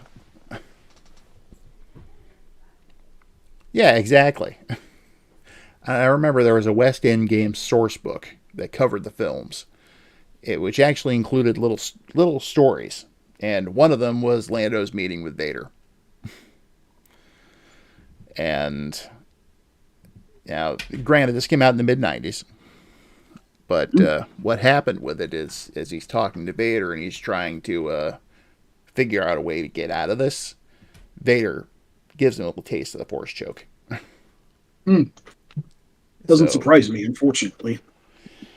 Yep, so I had no choice. I arrived right before you did. I'm sorry. I'm sorry, too. Yeah. But before people really thought any of that, it was all like, yeah, Lando betrayed Han. He's going to get his. Yeah, he got his. He became a general. Yeah, he that was the appropriate way to go, and I mean, it's apparent that he and Han more or less buried the hatchet at some point anyway. I mean, well, consider this: he did help free Han from Jabba's palace, and he almost got eaten by the Sarlacc in the process. Yeah, yeah, and yes, fatal. That's right when I think Vader's like, perhaps you think you're being treated unfairly, and Lando just kind of, no. Good. It would be unfortunate if I had to leave a garrison here. This deal's getting worse all the time. And you're to go ahead and ride this unicycle and wear a dress. I knew you were going to refer to that. Robot Chicken can be hit or miss, but in that particular case, they nailed it. That was a good bit. Yeah, I can't deny it. Along with their version of what happened after the doors to the dining room closed. Yeah, that's also pretty great. What did the novelization actually go into that dinner? I forget if you mentioned if it did or not. The actual Empire novelization? Yeah. No, it didn't. Okay, my bad. Yeah, there's a few things in the novelization that are a bit different from the film, but there's really not a lot of deviation. That's fair. But the Robot Chicken bit where that happened. The part that got me was when Lando tries to awkwardly make small talk, and And Billy D. Williams' voice, which is even better. So, Nice. Leia, what do you think of the soup? Is it the best soup you've ever had? And she's like, oh, I've had better. On Alderaan. He's staring right at Vader. He's like, oh, princess, come on, let it go. And then he used the Force to pick up a roll. Oh yeah, I remember that. Oh, help, we're a peaceful planet. You may fire, we're ready. Kaboom! Alderaan chunks everywhere. Oh, that was great. I could imagine Vader still kind of being a petty child of some sort, but like I appreciated how generally understated his performance is, even though, like I said, in Empire he's killing off quite a few Imperial officers. Like he is constantly pissed off throughout that film, and I appreciate that really feeds into his behavior. I kind of look at it like this. It's like you'd noted that he wasn't killing off officers in the original Star Wars. Yes. I personally think that was basically more on the Emperor's order than anything else. Yeah, that makes sense. But when Vader took command of the Imperial fleet, yeah, look out. Yeah, give him. Yeah. I guess he had to assume more direct control because they lost Tarkin, and yeah, that. I imagine the rest of the Empire wasn't so thrilled about that. No. Yeah, he's as clumsy as he is stupid. Lord Vader, the fleet has moved out of light speed and preparing to... You failed me for the last time, Admiral. Exactly. All right, Jay, have a good night. Yeah, thanks for stopping in, Jay. Appreciate it, man. Mm-hmm. Yeah. And then Captain Piet gets a real quick promotion to Admiral. Mm-hmm. And you know, at the end of the movie, after the Falcon gets away, you can just see the look on Piet's face. Oh yeah, don't fail me again, Admiral. But when the Falcon gets away, you can just see the look on Piet's face, and he's just like, oh, I'm dead. I am so dead. And Vader walks off. Like I said, it's practically a comedy that it's like, I think I wrote in my notes that it's like Vader is Avid and all the other Imperial officers are Costello. Well, you know, the genuinely dark laugh out loud moment of that movie was apology accepted, Captain Nita. Yep. Poor schmo. Oh, that was poor good too. fascist schmo. But I want them alive. No disintegrations. As you wish. That does beg the question, is Boba Fett known for disintegrating his targets? Apparently so. Which leads me to ask the question here. And I know it relates to a later version of Empire, but I just want to bring it up anyway. Which voice did you prefer, the original Fett voice or the Tamara Morrison replacement voice? I think I'd prefer Jeremy Bulloch. I mean, is this a trick question? No, it wasn't Jeremy Bulloch. Oh. He played Fett in body. But it was okay. Jason Wingreen actually did the voice of Fett. Oh, okay. I thought you might say that, Fatal. Well, I guess I don't really have much of an opinion either or then. Well, it's with me one of my biggest issues with what they did to Empire, and there aren't many of them, but it's when Vader comes down after Luke takes his plunge. And in one of the later versions, he's like, alert my Star Destroyer to prepare for my arrival. It's like just kind of nonchalant, you know. And then they ruin the hyperspace Q by showing us how Vader got back to his Star Destroyer, which I'd wondered how he did that for years. You really did, huh? Oh yeah, I mean, I couldn't sleep at night. I don't know. I thought bring my shuttle was pretty obvious how he got back. Yeah, that's all you really needed. Yeah, so that was just that summed up Vader right there. Just direct, pissed off, bring my shuttle. Yeah. Yeah. Time for him to go. And for some reason, I've always liked the line, put Captain Solo in the cargo hold. Hmm. Not sure exactly why, but that might be one of the longest lines that actually has. Huh. Yeah, good point. As you have, say, no disintegrations as you wish. He's no good to me dead. And let's see, a lot of nodding. And, oh, yeah, well, let's not forget two eventually. Well, we'll get to that in a minute. I suppose we will, yes. Mm-hmm. So, while all this is going on, we're getting more Star Wars figures. And, yeah, they didn't even ask me any questions. I also like when Han steps up to Lando when they're in the carbon freezing chamber. What's going on, buddy?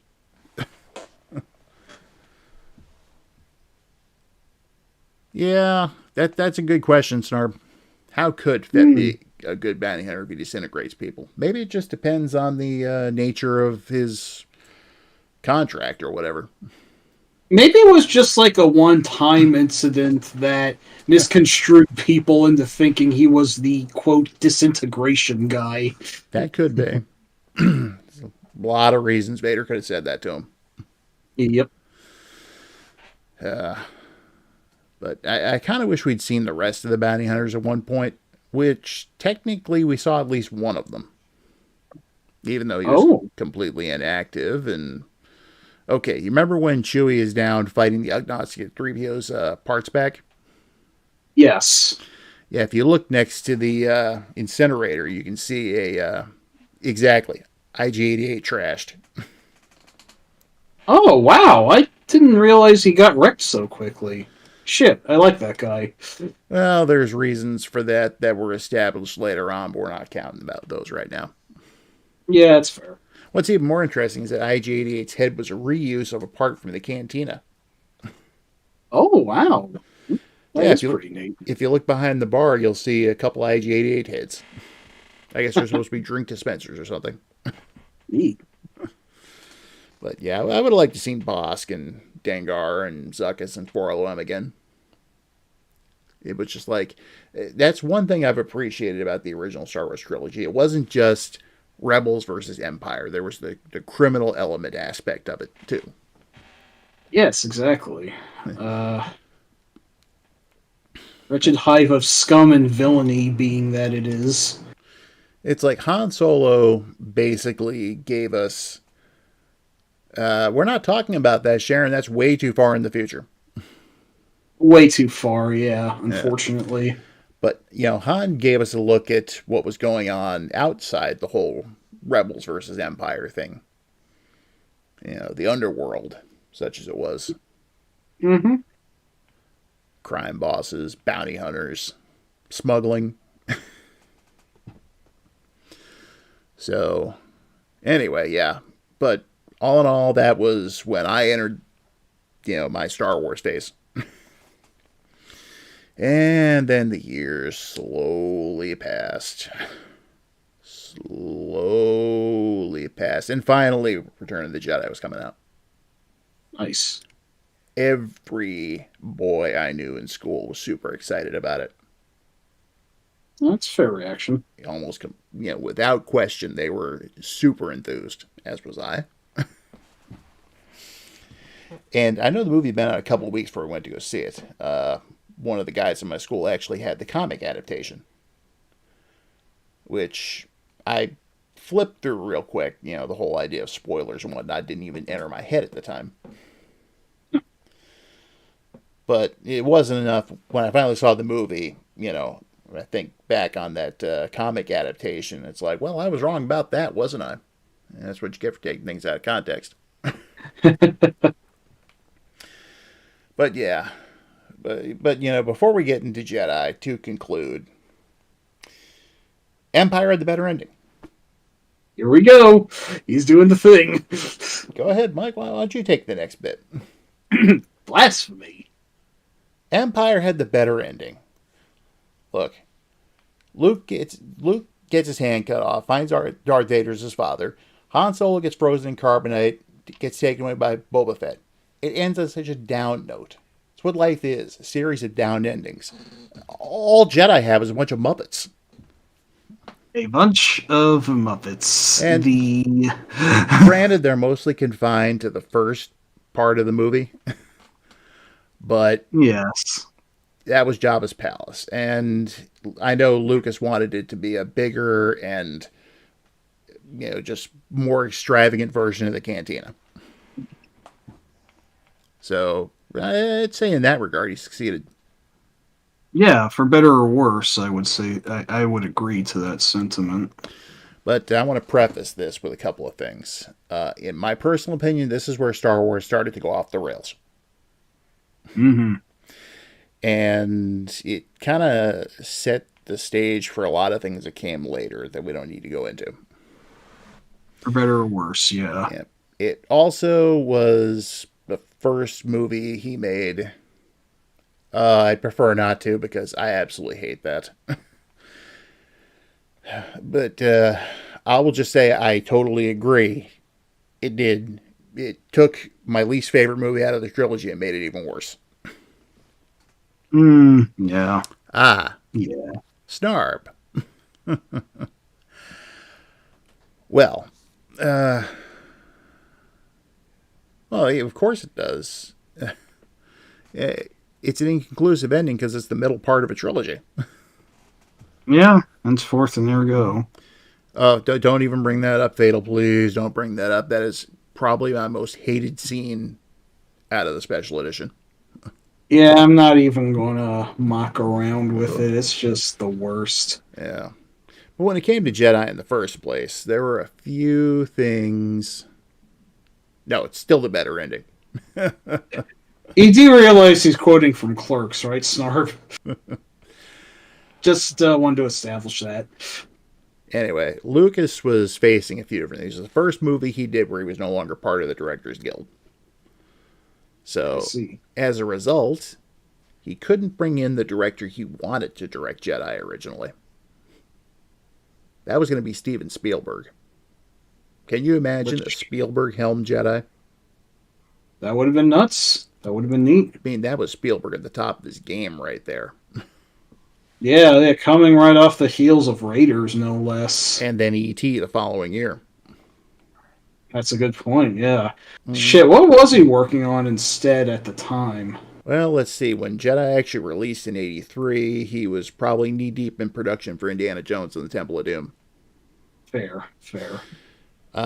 So he had to go with somebody who actually ended up being a complete newcomer to a major motion picture. That was Richard Marquand. I think it's how you pronounce his name anyway. And Lucas kind of had to stand over his shoulder the whole time. Yeah, unfortunately. Add that to the fact that Lucas was getting burned out on Star Wars at the time, too. And right around the time, I'm pretty sure he was going through a really bitter divorce with Marcia Lucas. Yeah, that's what I understand as well. Spielberg was going through his own divorce at the time, too, which is why Temple of Doom ended up being so dark. And yes, Lynch and Cronenberg, they were both approached, but... You know what? I don't think I remember hearing about Cronenberg. Lynch is pretty famous, but I don't remember the other creepy David being considered. I think they may have still been members of the Directors Guild, so he had to not use them the same way he wasn't able to use Spielberg. Okay, fair enough. So, despite him saying for years he had this grand plan of, so many chapters in the Star Wars saga and all that, he decided to cap it off with Jedi. And as a result, some things got changed. Clive Barker's Star Eraser. Huh. I'd pay money to see that. Yeah.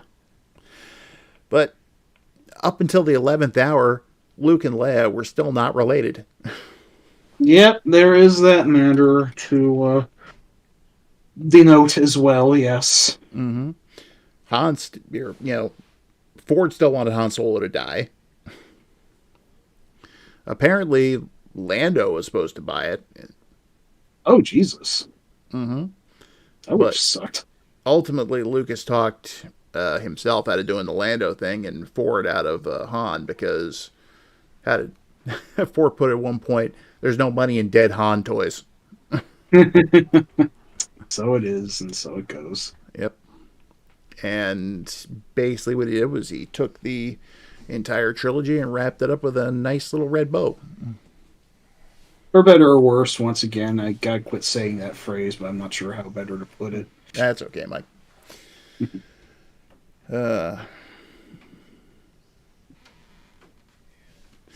Yeah, if nothing else, Luke should have gone through more training. They basically condensed that down into, oh, yeah, you've actually had all your training now. Never mind the fact that every other Jedi ever trained Jedi spent like 20 years before they even became a knight. Yeah, Luke almost. I mean, I guess you could maybe argue that, because his father used to be a great Jedi, there was some sort of. His gifts were more nature than nurture, but, like, yeah, anything's just theory at that point. There's no real telling how much time passed between Empire and Jedi anyway, so, he Well, could have just, like, got some sort of, like, Jedi VHS training tape and just watched that for the next 10 years. Who knows? all right, there were a couple of things. In the novelization for the film, they mentioned that 6 months had passed. Okay. And there is that deleted scene showing Luke constructing his own lightsaber. That's right. Jedi training for idiots, exactly. Yeah. I'd love to see that. I don't know if I'm pretty sure this was a later edition, but basically it was said that Luke went back to Obi-Wan's old house on Tatooine and found stuff in there that he used to, meditate with and work on his training instead of going back to Dagobah. Okay. But I think that was a later edition, so take that with a grain of salt. Fair enough. And then, it seemed like every major villain by the end of that movie was dead. And I mean, none of this stuff about Boba Fett blasting his way out of the Sarlacc, as far as anyone knew, he was in there for 1,000 years. Mm-hmm. Jabba was choked to death by Princess Leia. Mm-hmm. Vader and the Emperor basically killed each other. Yeah, pretty much. So, Obligatory mention that even if Jedi's your personal least favorite film, Slave Leia outfit, so it's got that going for it, which is nice. well, I can't think of anyone that argued with that. Yeah, did Carrie Fisher argue with it, or was she cool with it? I Carrie, forget what her stance on that was. Carrie Fisher, she wasn't comfortable wearing it because the costume itself was actually apparently uncomfortable.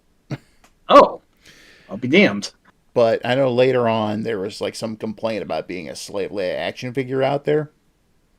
And she's like, okay, if you find something to object to about this, just tell them that a giant slug forced me to wear it and I strangled him with a chain he attached me to his throne with, or something like that.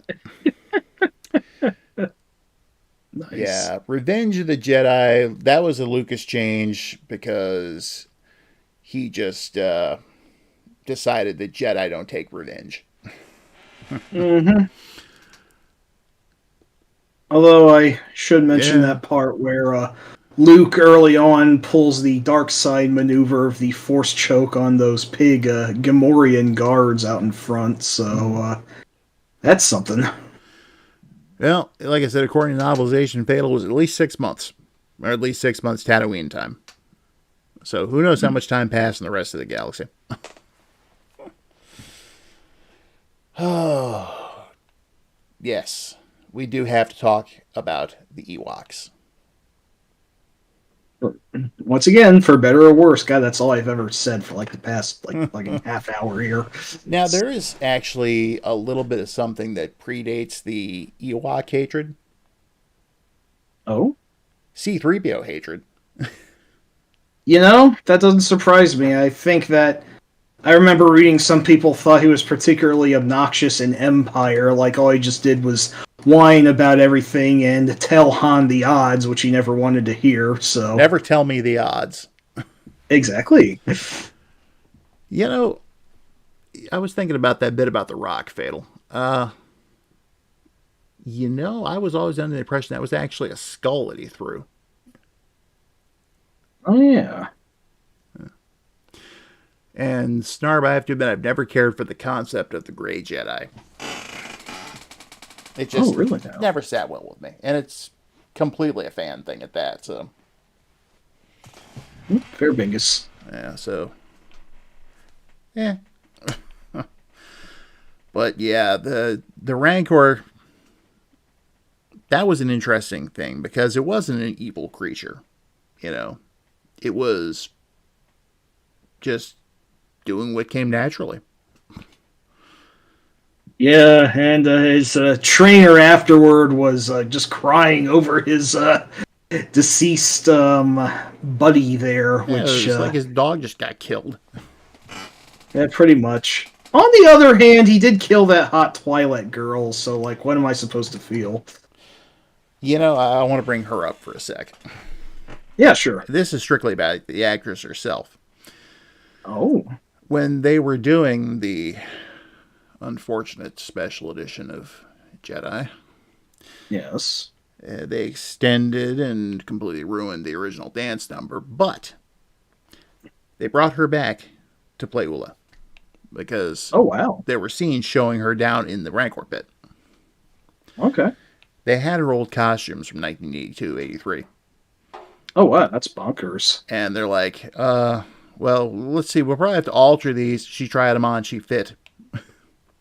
Oh, shit. She had Nice. kept herself in shape for that long because she was a professional dancer. That's awesome. Mm-hmm.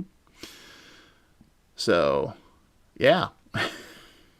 But, yeah, unfortunately, someone had to get sacrificed to show what kind of danger you were in if you actually set foot in Jabba's court.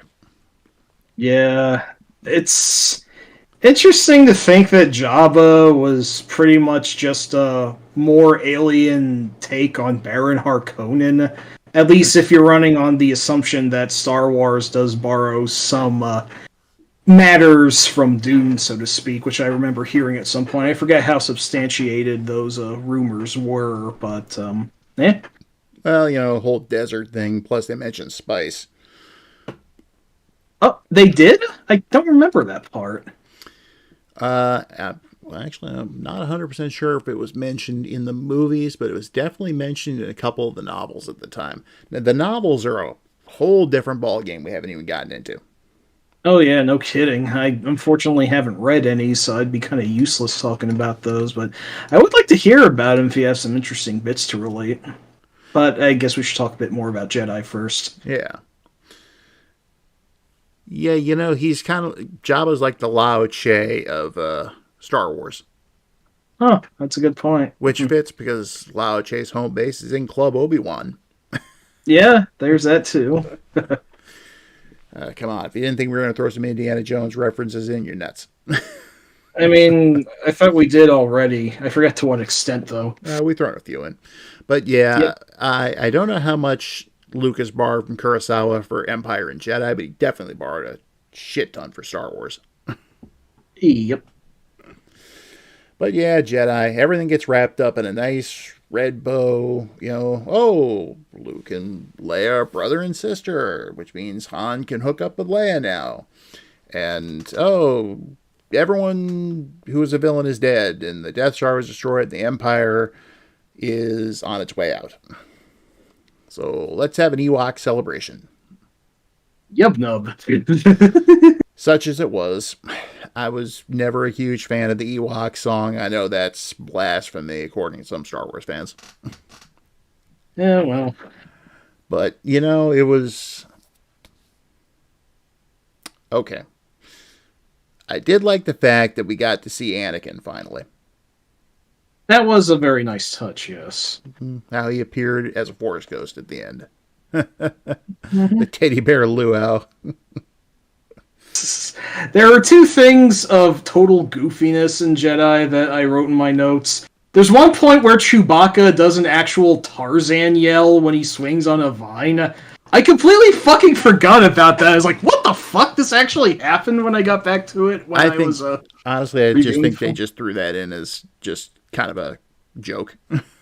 Yeah, pretty much. I don't know how else to interpret it. And also, one bit near the very end during the teddy bear celebration where an Ewok is playing several stormtrooper helmets like a xylophone. That is actually pretty great. Yeah. Well, Brandon, to answer that question, you'll have to get with us when we do our Austin Powers stream sometime in 2050. So, but yeah, everything just got wrapped up too nicely for my tastes. So, I would have liked to see what had happened if Luke and Leia remained unrelated. In fact, I even came up with my own, just as a creative writing exercise a while back, you know, a sequel trilogy that was going off of the stuff that was changed for Return of the Jedi. So where you actually find Luke's sister, but, you know, the Emperor found her first, basically turned her into the new Darth Vader, etc., etc. But, but you know, it is what it is, and that's how it wrapped up. So, there you have it. I always terribly joked that if Lynch had directed the movie, he would have kept Luke and Leia in a relationship despite knowing they're siblings, so... That is such a Robot Chicken thing. It does sound like something they would do, yes. They did do it. That's the thing. Oh, okay. Okay. At one Nice. point, you see Luke and Leia are laying in bed under the covers, and Leia's just like, that was so wrong. Jesus Christ. And then Luke just gets this huge grin on his face. It's like, oh, they really did that. Anyway. Oh, man. Something I want to mention. Something I actually should have mentioned back during Empire, but since you brought up Anakin as a ghost, I wondered, like, if how the series would have carried on if they had stuck to what the original film pitched, with Vader merely having been Obi-Wan's apprentice who killed Luke's father instead of it turning out the way it did. Like, how much impact do you think that would have had on everything? Probably a lot, because Lucas did actually write a bit where in Empire on Dagobah, the Force spirits of Obi-Wan and Anakin were supposed to appear to Luke, and along with Yoda, they were going to have some kind of Jedi induction ceremony or something. Oh, interesting. So there's a book out there called The Secret History of Star Wars, which is very interesting reading. It basically, they did so much research on this, went into so many things that shows you what it... thank you. Thank you, Fatal. Shit, I'm surprised I forgot to bring that up. Thank you, Mr. Blow the movie for me, or whatever that guy said. Damn it, I don't even remember now. In fact... Blow the picture for me, that was it. Yes, thank you. Okay, I have to say this since it's a personal thing. After seeing episode 2, I was walking out of the theater, and as I'm walking out, there's a line of people waiting to get in, and I go, wow, what an ending! Who would have thought Darth Vader was Luke Skywalker's father? You could tell who in line got it, because a lot of people just started laughing. Oh, that's excellent. That's sweet. Yeah, that was fun. Anyway, so that basically concluded the original Star Wars trilogy. As far as the movies were concerned, there was not going to be a fourth movie.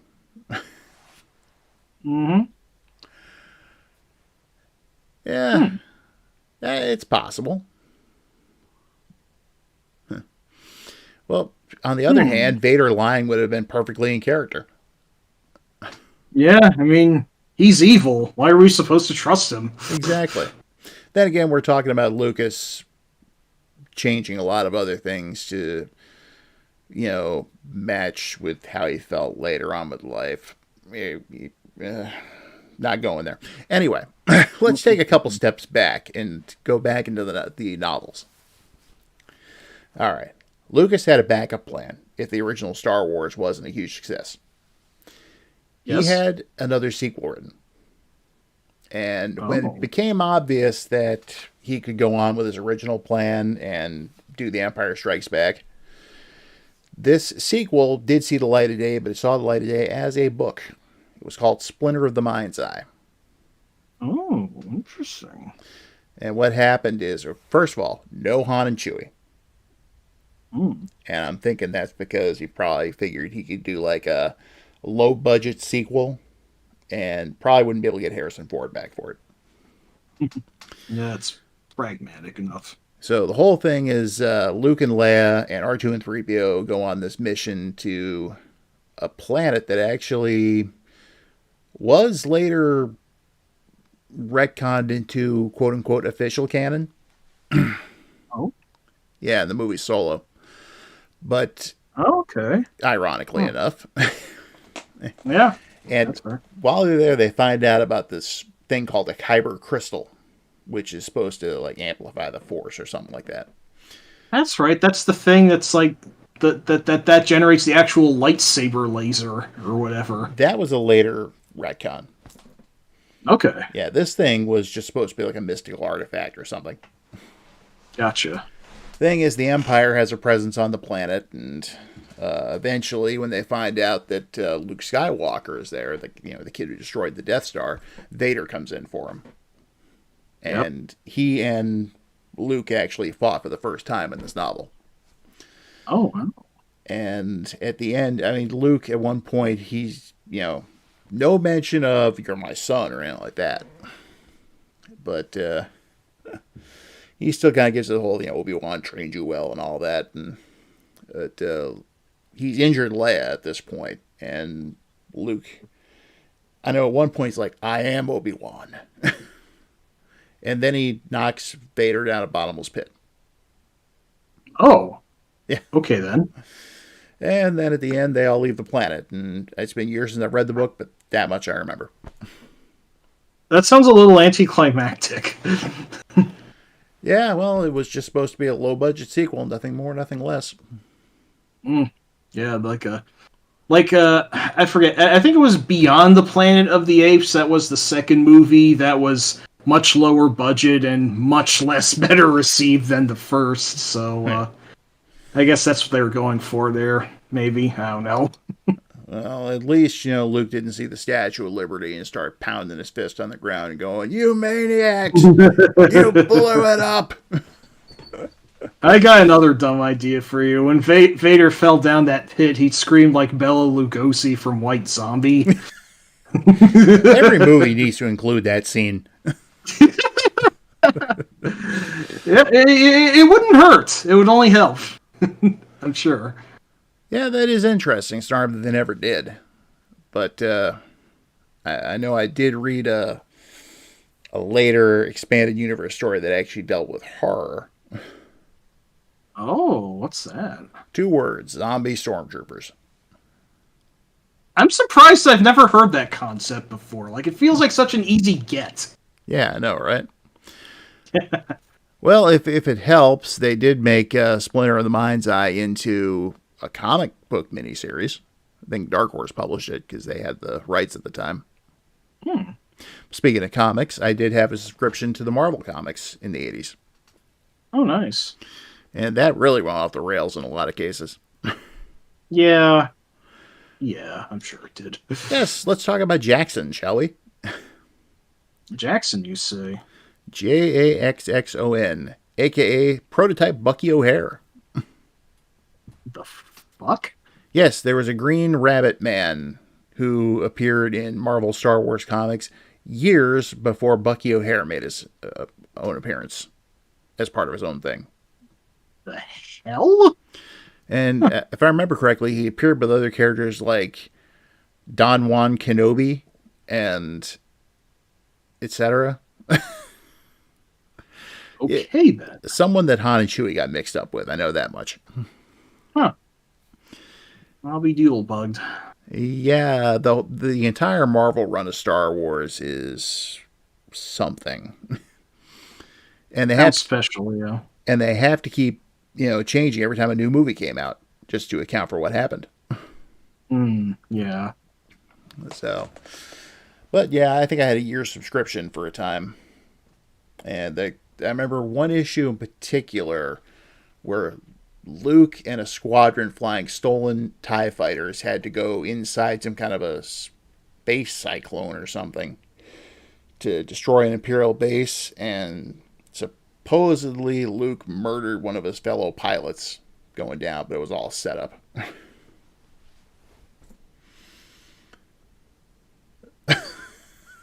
I have never heard that one before, Brandon. Okay, then.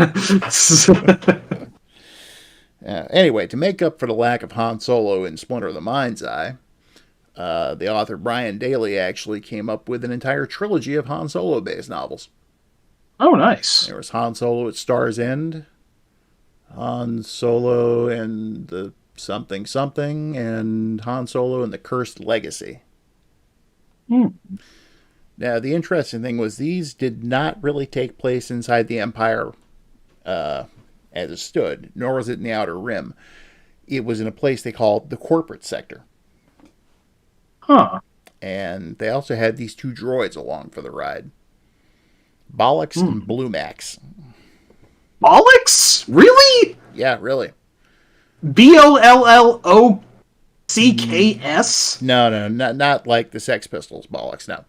It was Bollux. That's still pretty hilarious. Yeah, well, and then you had Bluemax, but by the time the novels were done, those two droids went to go live with new owners or whatever. But I remember the last part of the Cursed Legacy one was that, if that's what the actual title was, I forget.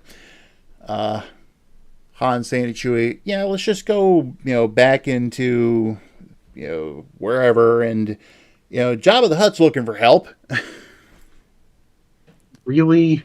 They basically tied it right into the mission where he dumped the spice because the Imperials boarded the Falcon.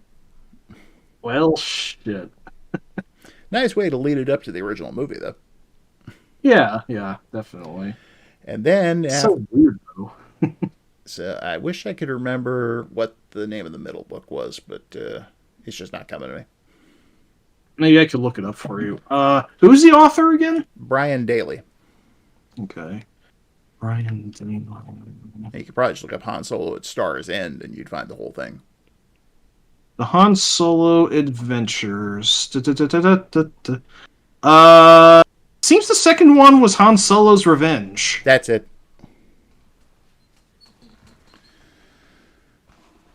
Yeah, but there were no Jedi in these books. There was, none of that kind of thing. It was basically Han and Chewie going on, doing the kind of things they were hired for. And that's the side of Star Wars I feel we never see nearly enough. We only got an idea of it. Giant otter? What, sir? What the fuck? Wait, what? I've got to know. Elaborate, sir. What the hell is this? It's fighting a giant otter? That sounds amazing. What the fuck? Oh wow. I want to say I've read those original 3 books, but I don't remember that ever.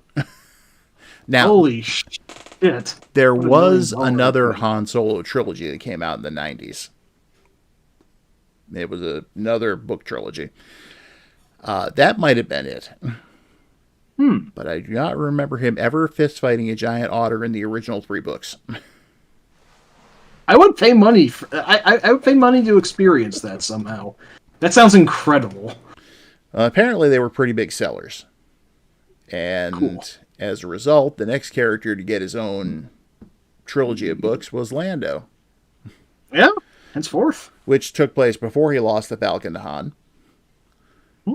And I remember even less about these books because I only read them each once. Okay. But if I remember correctly, one of them is called Lando Calrissian and the Mind Harp of Sharu or something like that. Huh. Interesting. I think that's a 90s development. Assault at Salonia, that sounds about right. What? This sounds like bullshit. Like, I don't unbelieve you, but, like... Was that Thrak and Sal Solo? What? Yeah, I'm not making that up. What the fuck? I mean, again, I believe you, but still, what the fuck? Now, I'm looking it up. Alright, let's see. You see, I actually kind of like when Star Wars gets stupid like this. It's honestly very amusing just hearing about the crazy... Like, a point I forgot to make earlier is that I think the property's most valuable asset is the universe itself, is the galaxy far, far away, is the sense that everything connected to it is as valid as any, that it's all living and breathing and has all these fantastic species and ship designs and whatnot. It's like, it has a very distinct sort of like, I almost want to call it rust punk feel to everything outside of the Empire's all nice and shiny machines, but like, it's just, it feels so, anything in it feels so vividly Star Wars, but also anything can fucking go in it, and it's amazing just the depths, the heights and lows of what can happen in it that I just find so fascinating. Well, I'll tell you this much. There was an author who wrote a lot of Star Trek books in the early 80s. Oh, yes. Her name was Vonda McIntyre. I might have heard that name, I'm not sure. She wrote one Star Wars book in the 90s, and it was the worst Star Wars book I've ever read. Oh, Jesus, what's that? I think it was called Star Wars, The Crystal Star, I think. It was just bad. What was terrible about it, if you remember? Everything. Okay. Well, I guess I should have seen signs of that. I mean, she could write decent Star Trek, but for some reason she made Scotty talk like he came out of the 12th century. Like ye old medieval Exactly. and fife and however fuck they spoke in Highlander. Well, despite he would throw around the words ye and thy. What the fucking hell? That's terrible. Yeah. But yeah, I'm pretty sure it was called The Crystal Star, and it was just god-awful. Dang. Well, you know the Primus Maxim, they can't all be zingers, and there has been a lot of bad Star Wars stuff to come over the years. Of course, we're not going to get into the details of that, but... I do want to state for the record, though, one thing. What's up? Okay. First of all, we're not a couple of rigid old man children to say the original trilogy is the only Star Wars worth watching or anything like that. You know, we both enjoyed or disliked everything that came after to varying degrees. Yeah, exactly. It's like there's certain things I've liked about every piece of Star Wars media that's come out, and there's been a lot I've disliked. There is one thing I almost want to spoil about you, but again, we're not supposed to really talk about the prequel trilogy, so I'm not going to reveal it if you don't want me to. No, because we're not discussing that. Exactly, yes. Okay, I'm going to actually, since it's only just after 11, I'm going to take a little bit beyond Return of the Jedi. Okay. Super Star Wars. Yeah, I was actually talking about those every now and again, since that's actually such a frame of reference for me, since I remembered them more vividly for a time than I did the movies. And I think they have a lot of cool stuff in them, and I do actually like them, but they are more difficult than should be warrantedly possible. At least the games... or at least the latter two games. I forget if the first one did, but they do have password systems that allow you to at least get back into, help mitigate the fact they also have limited continues. They are beatable. I have somehow actually beaten them, but oh yes, they do have some ridiculous bosses. My favorite that I can think of probably being the fact that you actually fight the fucking carbon freezing machine in The Empire Strikes Back as Han. Yeah, which... that's just weird. That is about as weird as the final boss of Indiana Jones' Greatest Adventures being the skeletonized Walter Donovan. All right, so first, to answer your question, Mike, there is no password system in the original Super Star Wars. Okay, that's just for the latter two. Okay. Second, all right, the Super Star Wars games, attacking the 50-foot probe droid. You're not kidding. That was another thing. Yeah, that was off scale. And what was it that giant fucking Wampa head early in Empire had the weirdest ones, I think, especially. But I also remember the first Super Star Wars, interestingly, had you fight the Sarlacc as the first boss, despite the fact that it wasn't Jedi yet. Mm-hmm. So, I mean, it was Tatooine. I guess there's some precedent for that. Oh yeah, and that large, you remember the weird 3D chess game that Chewie and R2 were playing while they were aboard the Falcon? That giant serpentine-necked, hulking lizard thing, that's actually the boss fight in the cantina. And giant. That would have been funny. There's this weird thing called the Lava Beast Jawenko that you also fight in the first... Inside a sandcrawler, no less. Yeah, is that an actual thing? Was that like an abandoned monster idea or whatever? What the fuck? Not to my knowledge. Or was that just something that the game just fucking made up? I think it's something that they made up. Although I tell you, I'm still irritated that they removed the trash compactor from Super Star Wars. You know what? That's a very good point, and the Dianoga could have been the boss. That's a missed opportunity. I'm surprised it didn't go there, now that you mention it. They did. Huh. They actually had a couple of screens shown in video game magazines at the time. Oh, it got cut out? What the fuck? Yeah, that made 0 sense. Wow, that is bogus. That sucks. What the hell, man? Let me say this about Super Star Wars. For 3 birthdays in a row, I got a game. So, in, I believe it was 92, I got Super Star Wars. 93, Super Empire. 94, Super Jedi. We'll get to that one in a second, Fatal. The other thing I want to say is that Indiana Jones' Greatest Adventures is better than all 3 of the Star Wars games put together. Yeah, it's a rad game, and mostly its difficulty isn't as crazy, although it is a pretty lengthy game, and I hate the Brotherhood of the Cruciform form of the Sword Soldiers in Last Crusade, those assholes who keep flinging the knives at you. Mm-hmm. But I digress. Now, the Famicom game. Actually, let me rephrase that. Namco's Famicom game, because the 2 we got for the NES over here did come out in Japan, too. Uh-huh. I am not a fan of either of those. Oh, well. The Japanese Namco game, I like. Mm-hmm. For one thing, it's basically Alex Kidd in Miracle World. Yeah, there is that. And 2, how can you not like a game where Darth Vader turns into a scorpion and other stuff? Yeah, there is also that. It's pretty amazing. Pretty all-time, I would say. It's just like this bizarre retelling of the original movie that somehow manages to get everything right, but at the same time get everything wrong. That's a really impressive feat. It really can't be understated or estimated how great that is. Mm-hmm. I think Vader also turns into a shark at some point. He turns into a bunch of different things.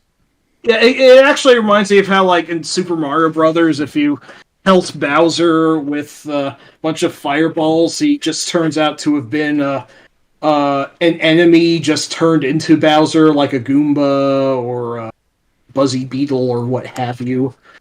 I imagine it's kind of like that, some sort of weird force magic that just turns animals into Darth Vader. What game that is, Sharon, is Namco made a Star Wars game for the NES in Japan, and that's what has all this weird shit in it. But Lovably weird shit, yes. yeah, no, he was talking about the original Super Mario Brothers. Oh, yes, the very first game.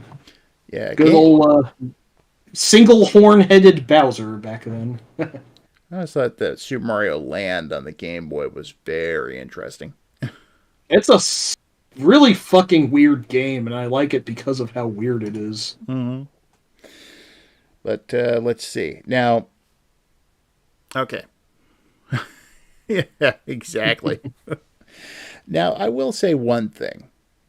And, okay, anyone who knows me and knows my like of games knows I'm not a fan of tier techs. Those guys suck. Usually. That's the caveat, usually. I mean, they basically butchered Strider when US Gold got the license to it. That's a paddling. I mostly know them thanks to an early video that Stuart Ashen did for making a sequel to the original Street Fighter called Human Killing Machine that was just extremely terrible, but it had some amusing enemy designs. He fought a dog at some point, so there was that. Well, on the flip side of things, TierTex also did ports of Gauntlet and I think Paperboy to the Master System, which are absolutely amazing. That's fucking crazy. Like Broken Clock and whatnot. I don't know. Now, here's the really crazy thing. They took the NES Star Wars, ported it to the Master System, and somehow made it better. Yeah, I heard that's actually the superior version of that game. I completely. think I actually need to play it at all, but like, yeah, I gotta get on that. I remember hearing it's actually a very good game, surprisingly. Yeah, it still suffers from a lot of the same problems the NES Star Wars did. Match. But it also fixes quite a few of them, too. Nice. See, that's because you don't ever want to hear about Star Wars, Sharon. I could have told you about this game years ago. But if you're interested, I'm sure you could tell you more when you get the chance. Indeed, I could. And, let's talk for a second about arcade games. I mentioned the original Star Wars arcade game by Atari back at the beginning of the stream. And there was a conversion kit to make it into The Empire Strikes Back. Yeah, that's right. That's it was structurally pretty much the same game, just that, you're now going over Hoth instead of the Death Star, right? Which is why it was a conversion kit. Plus, I think you fly through the asteroid field, too. Yeah, that sounds right. It's been a while since I played. I don't remember that part as well, but... Well, let's just say it never crossed my mind, Sharon.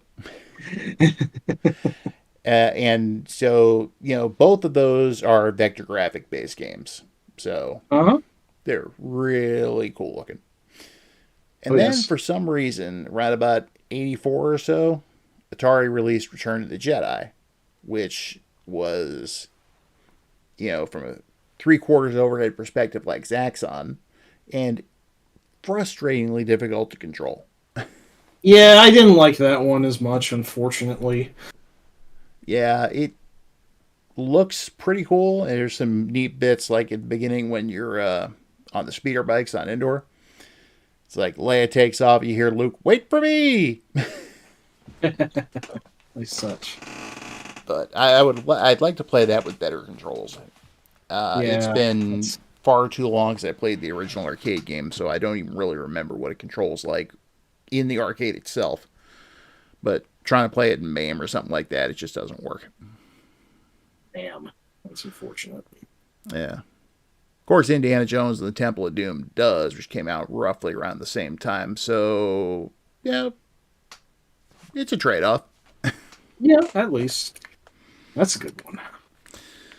But let's see. As far as anything else Star Wars related, and just at this point, when we're talking about the ancillary stuff, it's all sticking to stuff before the special editions came out. I know I remember... What year was that? 97 or something? Yeah, okay, it was the 20th anniversary. Oh, okay. Yeah, good point. Wow, I'll do that, Sharon. Awesome. The I do remember my friend Lars. He had a couple of consoles. He had the Genesis, he had the NES, but he also had a pretty nice computer setup. Sweet. And I remember trying both X-Wing and TIE Fighter at his place. Sweet. Yeah, that was... I couldn't do much in them, but they really looked nice for the time. Some years back, thanks to GOG.com, I did actually play a good chunk of TIE Fighter. That is actually a really neat game. It does take a little bit of practice to learn how to play, and there was a point where I feel my skills weren't great enough to carry on, but for the time I was able to make progress in it, I actually really enjoyed it. It's pretty cool. I mean, keep in mind that you are playing as the bad guys. I guess maybe that's some of the novelty that sold it, but That's also big part of it, yes. Yeah, definitely. But also just it also cleaned up quite a few quality of life things from its predecessor, X-Wing. I unfortunately made the mistake of playing TIE Fighter first, so when I went back and played X-Wing later, it just didn't feel as good to control, and I didn't get very far in it. So, oops. But I did. yeah. Yeah, I couldn't do anything in those two games. I know there are two other games in that series released afterward. Like, one of them was like X-Wing versus TIE Fighter, and I forget what the other one is called. I haven't fiddled around with them as much, but I think TIE Fighter is generally usually esteemed as the best of the flight sims from the 90s. But yeah, it is worth remarking at just how major Star Wars was as a video game property.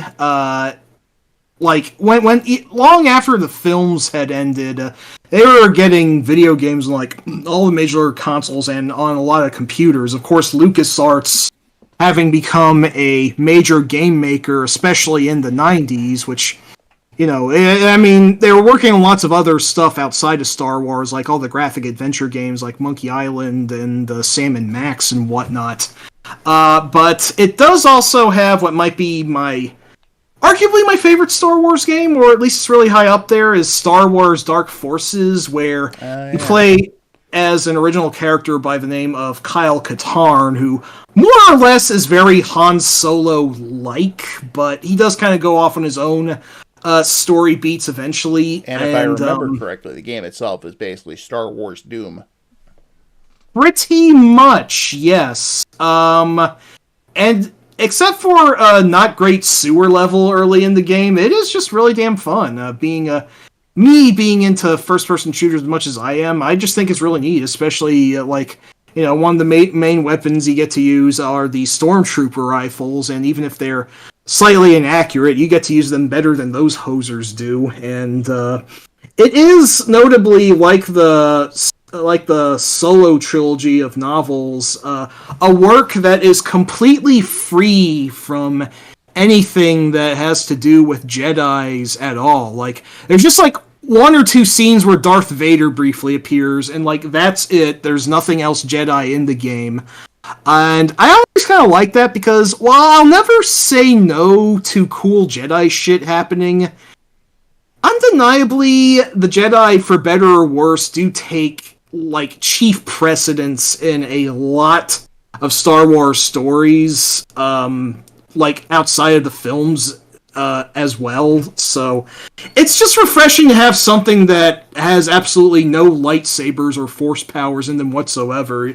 Kyle's just a guy with a lot of guns and a lot of grit, and that's why I like the first game as much as I do. Then the game got several sequels where Kyle actually did turn out to be a Jedi after all, for better or worse. If it tells you anything, I never came out of Star Wars going, man, I want to be a Jedi. It's like, I want to be the dude that flies a cool ship with the giant dog sidekick and gets the girl in the end.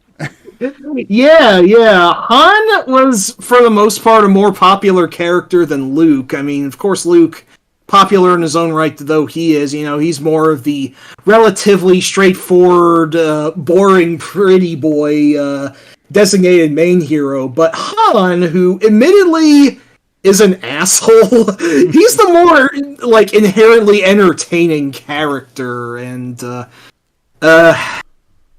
Jesus. I thought of a Family Guy line, but I'm not going to go there. Snarv, if he's still awake, would probably slap me for it. But Well, I'll just use this line from Empire then. I just soon kiss a Wookiee. I can arrange that. You could use a good kiss. Oh yes, Han and Leia's rapport in Empire is very interesting. It's maybe not everyone would be approving of it today, but I appreciate how it's just not like a typical corn-fed romance that you'd get out of like some sort of like bullshit Oscar bait film at the time or whatever. So, now, do you want to know what I would think of people today thinking about that? What's that? Fuck them. Yeah, it worked well how it did. I mean, in Jedi, things obviously softened up a bit, but him being an asshole is a large appeal of his character, I would arguably say. And okay, maybe that's the wrong way of going about it, but he provided a point of view that was not Rebel, Empire, or Jedi related. He was a wild card. Everybody loves wild cards. And it's like if I might, it's my stream. I can digress if I want to. Yeah, go ahead. No, you're good. The lack of such a character is one of the major issues that I think affected any movie that followed. That is a good point. There wouldn't really be anyone who adequately filled his shoes. Nope. And not in the prequels, and I guess. Well, no, I don't even want to discuss the Disney trilogy, even though I don't we're not going to do that. No, so, I really don't want to. No, we're not going to. But let's see. I'm going to just take a couple steps back here, console-wise, and go back to Andre. And at the time, his recent purchase of the Sega CD. Nice. And he bought, on his own, Star Wars Rebel Assault. Oh, Jesus, that game. I cannot do jack shit in that game, and I have tried. Neither could my brother, and he definitely tried. He also bought the Software Toolworks Star Wars chess set. Star Wars Battle Chess. That was actually pretty fun. Yes. With Rebel Assault. Yes, Rebel Assault. And I'm like, okay, I like Star Wars and all, but can you actually play this damn thing? This might be a salty thing of me to say, but bad game. Game. Not good. It is unfortunately more evocative of those infamous the infamous Sega CD game Sewer Shark than anything Star Wars. You know what was better than that? I'll tell you what was better than that. What's that? Star Wars Arcade for the 32X. Oh yeah, that was a cool one. That was a neat one. And according to, I forget who said it, but that was the game that basically saved Sega at the Christmas 32X came out. Oh yeah, definitely. I mean, it's amazing how just a decade after the movie, Star Wars was enough of a draw that again, it probably taken a new life as a video game series, and its influence could not be understated at that point. And a lot of that actually does trace back to the fact that in the early '90s there was a bit of a renaissance going on. Oh yes, how so? Well, it's like if you look at Star Trek, how after the show ended in the 70s, it started having like Star Trek cons after the reruns basically caught fire and basically smoked every other thing in syndication. Oh yes, in this particular case, Star Wars was dead for a few years, and then Timothy Zahn wrote his first book, Heir to the Empire. Admiral Thrawn. He actually did make some appearances in TIE Fighter, if I'm not mistaken. I believe it. But Mr. Blue himself. And that kicked the whole thing off as far as the renaissance, so to speak. It's amazing how Thrawn is just such a huge tentpole for Star Wars' continued popularity in the 90s. I admittedly don't know much about him, but I feel like I should at least maybe read the first book someday just to see what he's all about. Thrawn was actually an Imperial officer who was smart. Not just smart, he was tactically a genius. Yeah, that's a point that Or should I I say don't know how tactical genius? Because it was. a point that I'm not sure how deliberate it was in the original trilogy is that, the Empire, as all fascist regimes are ultimately made of big dumb goons. Yeah. So,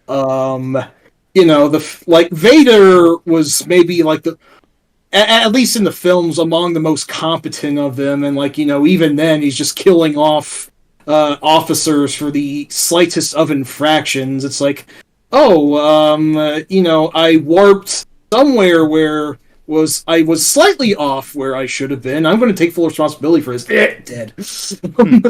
But Captain huh? Exactly. But no, you're telling me that Thrawn would have been a legitimate, actual evil genius who probably provided a lot of the Empire's strategical backbone that they sorely needed. Well, let's put it this way. In those 3 books, he basically brought the Empire back from remnants into a unified force. Oh, that's frightening. Jesus Christ. And the way he bought it in the end was no one saw it coming, except unless you read far enough ahead and put 2 and 2 together. Which I realize is kind of an oblique way of putting it, but it was definitely justified. Oh, okay. Very neat. Oh, maybe I should look more into those. At least, read some summaries if nothing else. Those 3 books alone are worth reading. Awesome. Heir to the Empire, Dark Force Rising, and The Last Command. Okay. Even my father read those books. He took them to work and read them on his lunch breaks.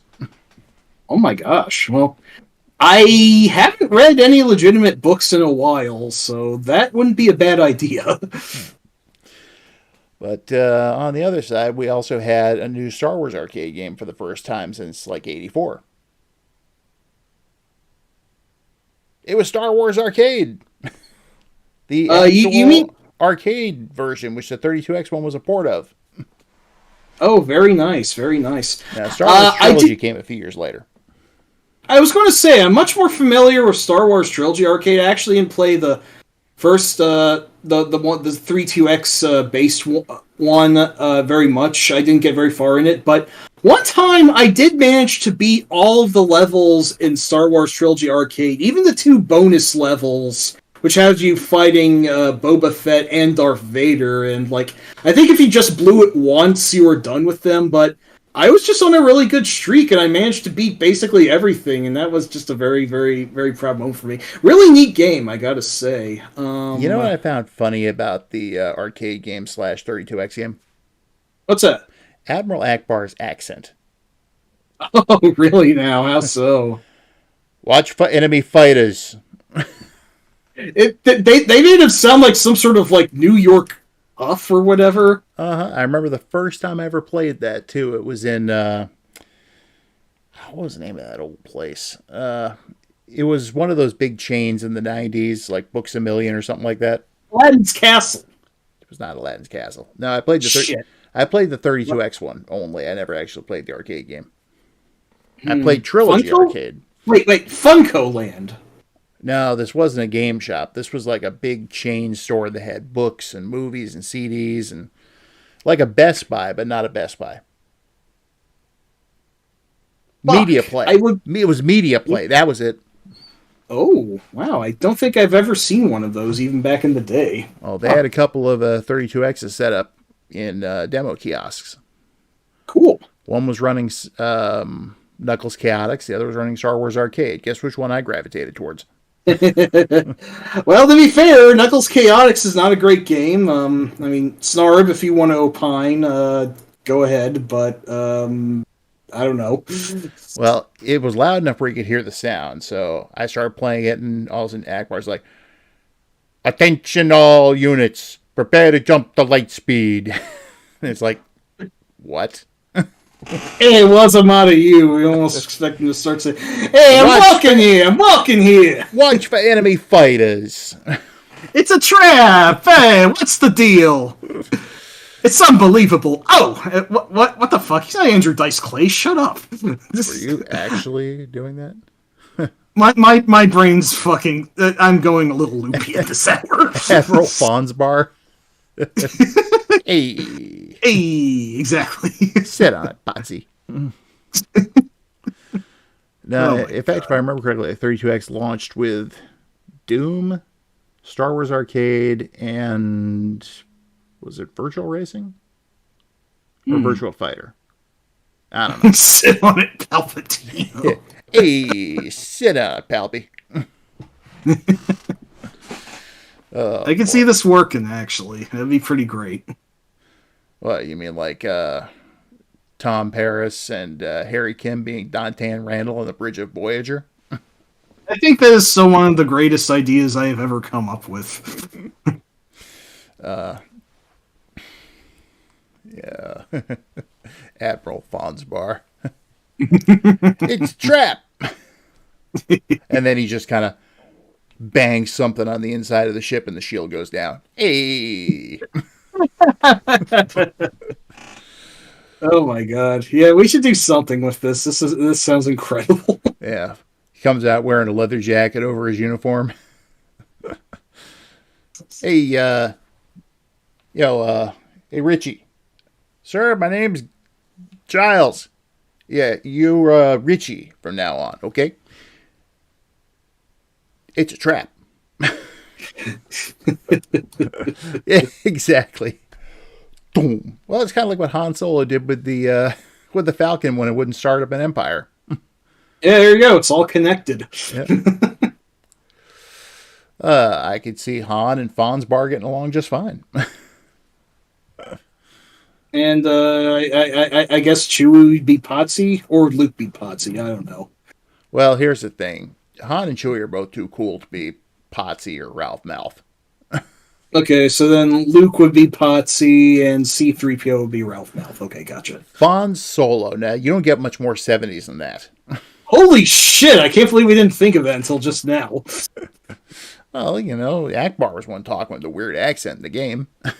That's a good point, yes. The only way it could get more 70s if Evil Knievel was jumping over a tank full of sharks while Kiss sang about the time they were standing in line with President Nixon to get gas.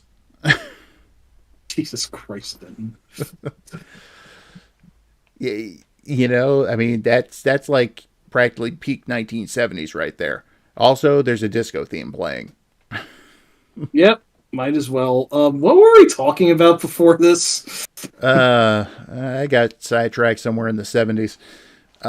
So you did. Hello. I could see that. Oh, Jesus Christ. Lenny and Squiggy. Oh man. All right, let's try and get back on track here somehow. Try to, yes. All right, you know what? Just for the hell of it, we're going to talk about the Ewok movies. Okay. This is all you, because I haven't seen either of them, so... The first one was originally just called The Ewok Adventure, but later they retconned the title to Caravan of Courage. Oh, yeah. That's weird. It's about this family that crash lands on Endor. And the two kids, there's a teenage boy and a young girl, that are taken in by the Ewoks after their parents vanish. Oh, heck. And the Ewoks basically know what happened to their parents. They've been taken by this giant monster called the Gorax.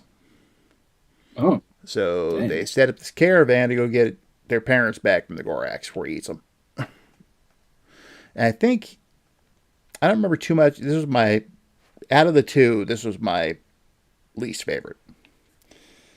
I think there was a scene where Wicket had to fight off, like, crystalline spiders of some kind.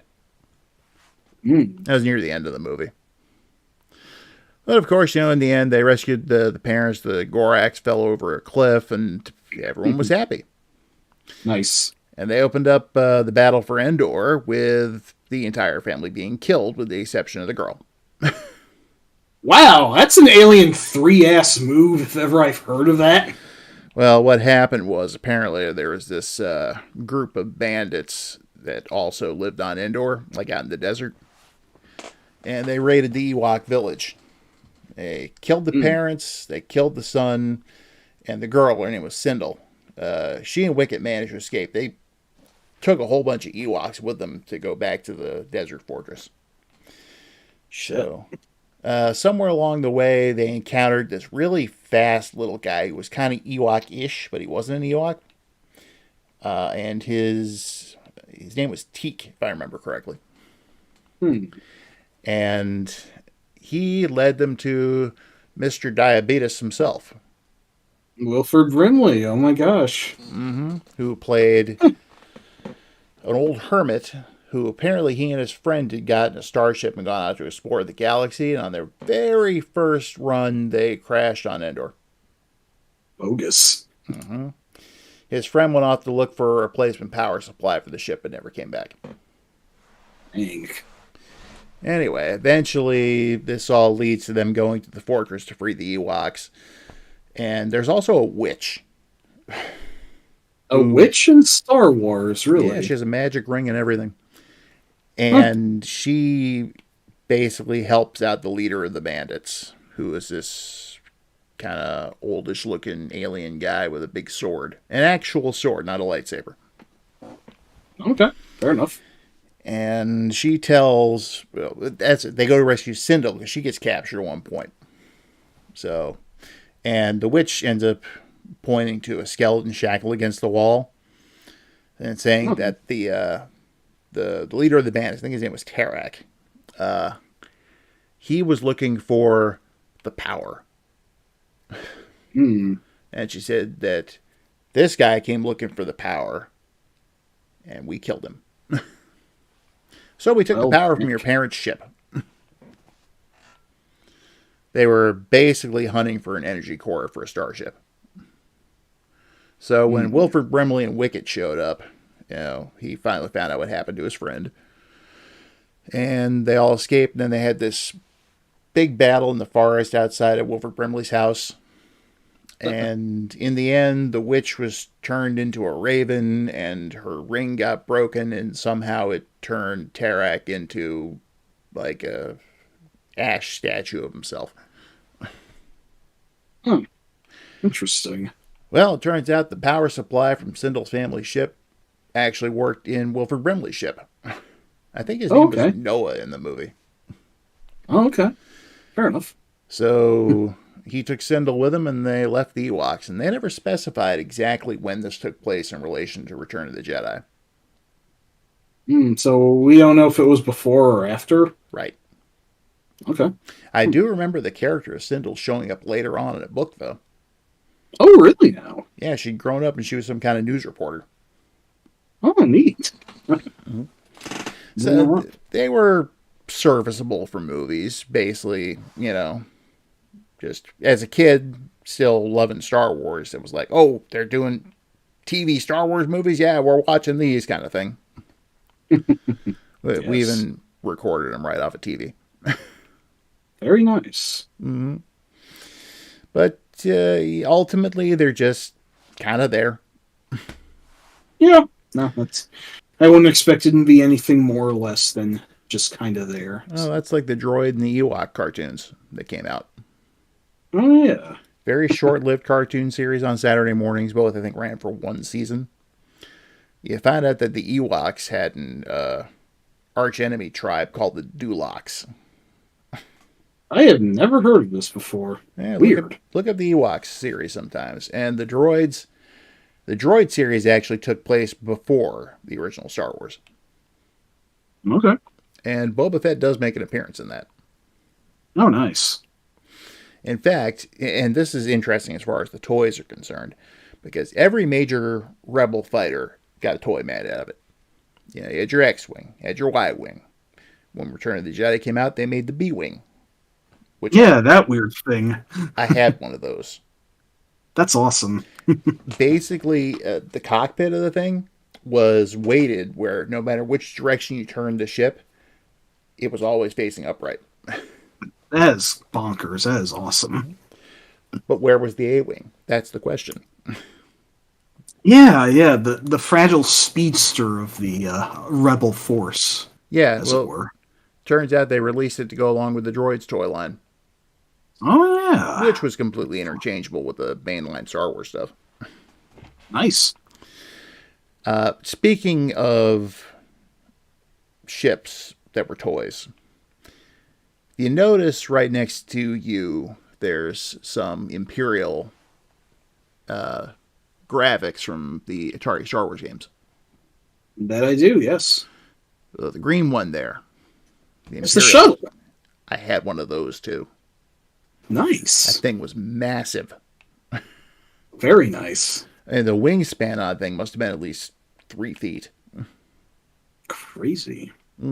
And, you know, you had the ramp in the front where you could have the characters come down. You could take off the top so you could fit everyone into the cockpit and all that. And it was... I got that, I think, Christmas '84 along with my Zartan. So... From G.I. Joe, right? Yeah. So... Nice. At the time, I was still having, like, crossovers with Star Wars and G.I. Joe, you know?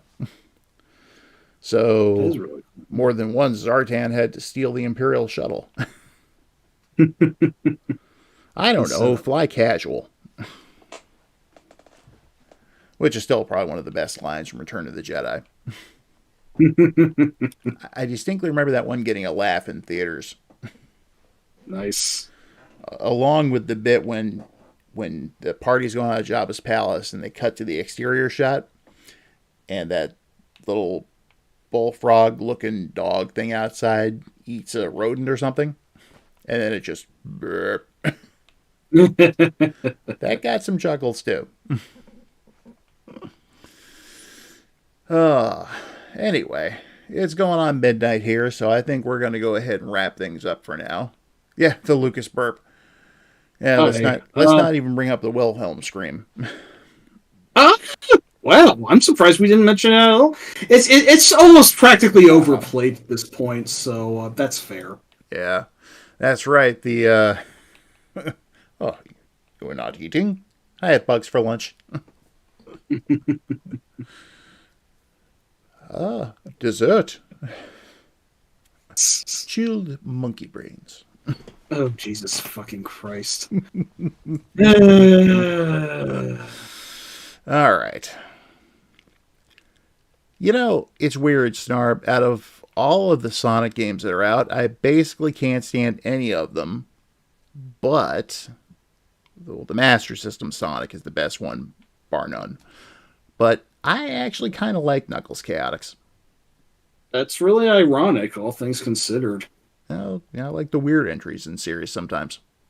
Yeah, I do too, actually. It's like how my favorite Tom and Jerry cartoons are actually the really strange Gene Deitch ones with the bizarre sound design and that, like, balding guy who's in all them that's always grumbling angrily all the time. Mm-hmm. I don't know, just something about how foobar those are just, I find oddly attractive. Well, keep in mind, Snarb, that the Game Gear Sonics are basically just the Master System Sonics. Pretty much, yeah. Because they did get Sonic 2 on cartridge in Europe for the Master System. We got Sonic 1 over here, but it was like one of the last releases. That is true. Yeah, correct. Good anyway, point. So I think that's going to do it for us this week. Not sure what we're going to be doing in a couple of weeks, but we'll figure it out, and maybe you'll be surprised, maybe you won't. I don't know if we're going to continue with movies, go back to games. See, I, for one, would like to do one about supernatural experiences, but kind of want to save that for the appropriate time of the year. Oh, yeah. Oh, yeah, good one. I might actually have a few of those I could relate, although they're probably mostly just hallucinations that I don't know whether or not they actually happened, but maybe. So, and we could do, Dyer's Place book club or something like that. I wouldn't say no. Like I said, I need to get on more reading. I am woefully underread on actual books lately. So I need to finish up a couple that I either have only gotten partway through or haven't even started yet. yeah, there's more Sherlock Holmes that I really need to get on reading. I never even got around to Hound of the Baskervilles yet, and that's apparently the best of his 4 full-length novels. So yeah. On the other hand, we could do another music stream. Yeah, I really like the last one we did. The musical challenge. Yeah, maybe we can do another one like that, or well, something related to music. I would be up for whatever ideas you have on that end. Well, it might be kind of flavor of the month at the moment, but I have been listening a lot to the new Ghost album. It, a ghost stream. Yeah, no, I could see that. Yeah, that's certainly possible. Plus, there's a bunch of other bands who released new stuff recently that I've been listening to as well, like Birthday Massacre and Sabaton, and it's a pretty long list. Plus, Garbage has a new album coming out sometime at the end of the month. Yeah, Dream Theater actually released their first one since Mike Portnoy came back, and it was good from what I heard of it. And then there was the Rush 50 anthology That's right. that came out. That's right. That And there's a new Envy of None, right? Yes, New Envy of None. Almost forgot about that. That's Rush related. So yeah, there you go. A GI Joe versus A-Team stream. I mean, we could, but it's kind of comparing apples and oranges. I feel like an A-Team crossover with Mission Impossible might be a better fit, but I'm just being a nerd. You know, it's been so long since I've actually sat down and watched any episodes of the A-Team that I just kind of have the basics in my head. I don't even know if I've ever actually seen any in full, but, you know. Yeah, that's another thing we could do. We could talk about some of our favorite TV series. That excluding nice, Star Trek. Yeah. We've been there and done that. I feel like there's so much worthy television that... Oh, yeah, wait a minute. I believe I proposed to you the possibility of a Twilight Zone stream at some point. Yes, you did. Like, I watched, like, the first 5 episodes somewhat recently, but then I just kind of slopped off from that, so I gotta get back on that train before we consider that more seriously. I pity the fool who don't eat my cereal. Jesus Christ. But, you know, there's plenty of other shows. We could discuss the Frasier-verse. That's something I don't know nearly enough about yet, unfortunately. Also, Snarb asks, would a Twilight Zone stream touch on the Outer Limits? Yeah, it could touch on it. You know, basically, we'd be talking about different anthology series. Like, you know, you got the original Twilight Zone, the 80s Twilight Zone, the other Twilight Zones, the Outer Limits, the 90s Outer Limits, Amazing Night Stories, Gallery? Night Gallery. Yes. I've never seen a single episode of that. You know, I was going to have to make that reference when she posted, I pity the fool. Good morning, Pee-wee. Good morning, Mr. Breakfast. Can I have some Mr. T cereal? Okay. That's another thing we could do is on some other movies. It didn't make our top 5. Ooh, yes, I'd love to. I didn't even get to actually discuss any horror movies, but I'd love to talk about The Shining, so that's something to look forward to. Yeah, and I wouldn't mind talking about Pee-wee's Big Adventure. Oh, yes, fucking yeah, alright. Just not Big Time Pee-wee. Never seen it, don't intend to. Yeah. Burnt Offerings. Might have heard of that one, don't know much about it. Oh, there's a lot out there. And hell, we could do one based on superhero movies from any particular era. We could, although I definitely have been feeling out of the loop on those for a while, for better Well, or worse. if we were to do, say, 1978 through 1998, Covering 20th century superhero movies, I think, would be a more interesting prospect. that's basically what I just said. Well, he said 1998, so That's what, still what, what- that's still the 20th century. but why not 1999? Was that when Batman and Robin came out? No, I think that was 97, actually. Either way, I was hoping to skip that one. Damn it. Oh, well. Hero movie, 1999. Oh, Mystery Men was 1999. I like that one. I actually saw that in theaters. Oh, wow, nice. And yes, Batman Robin was indeed 1997, so womp womp. Womp womp, indeed. I mean, we would necessarily have to mention the downfall of them. Maybe we could touch on the X-Men and Spider-Man films, but cut it off before Batman Begins, which is where superhero films changed forever for... Mike, quit saying for better or worse. That's like your fucking catchphrase by now. Jesus But we'd Christ. have to talk about the fact that in 1978 Superman, the only African American man in Metropolis was apparently a pimp.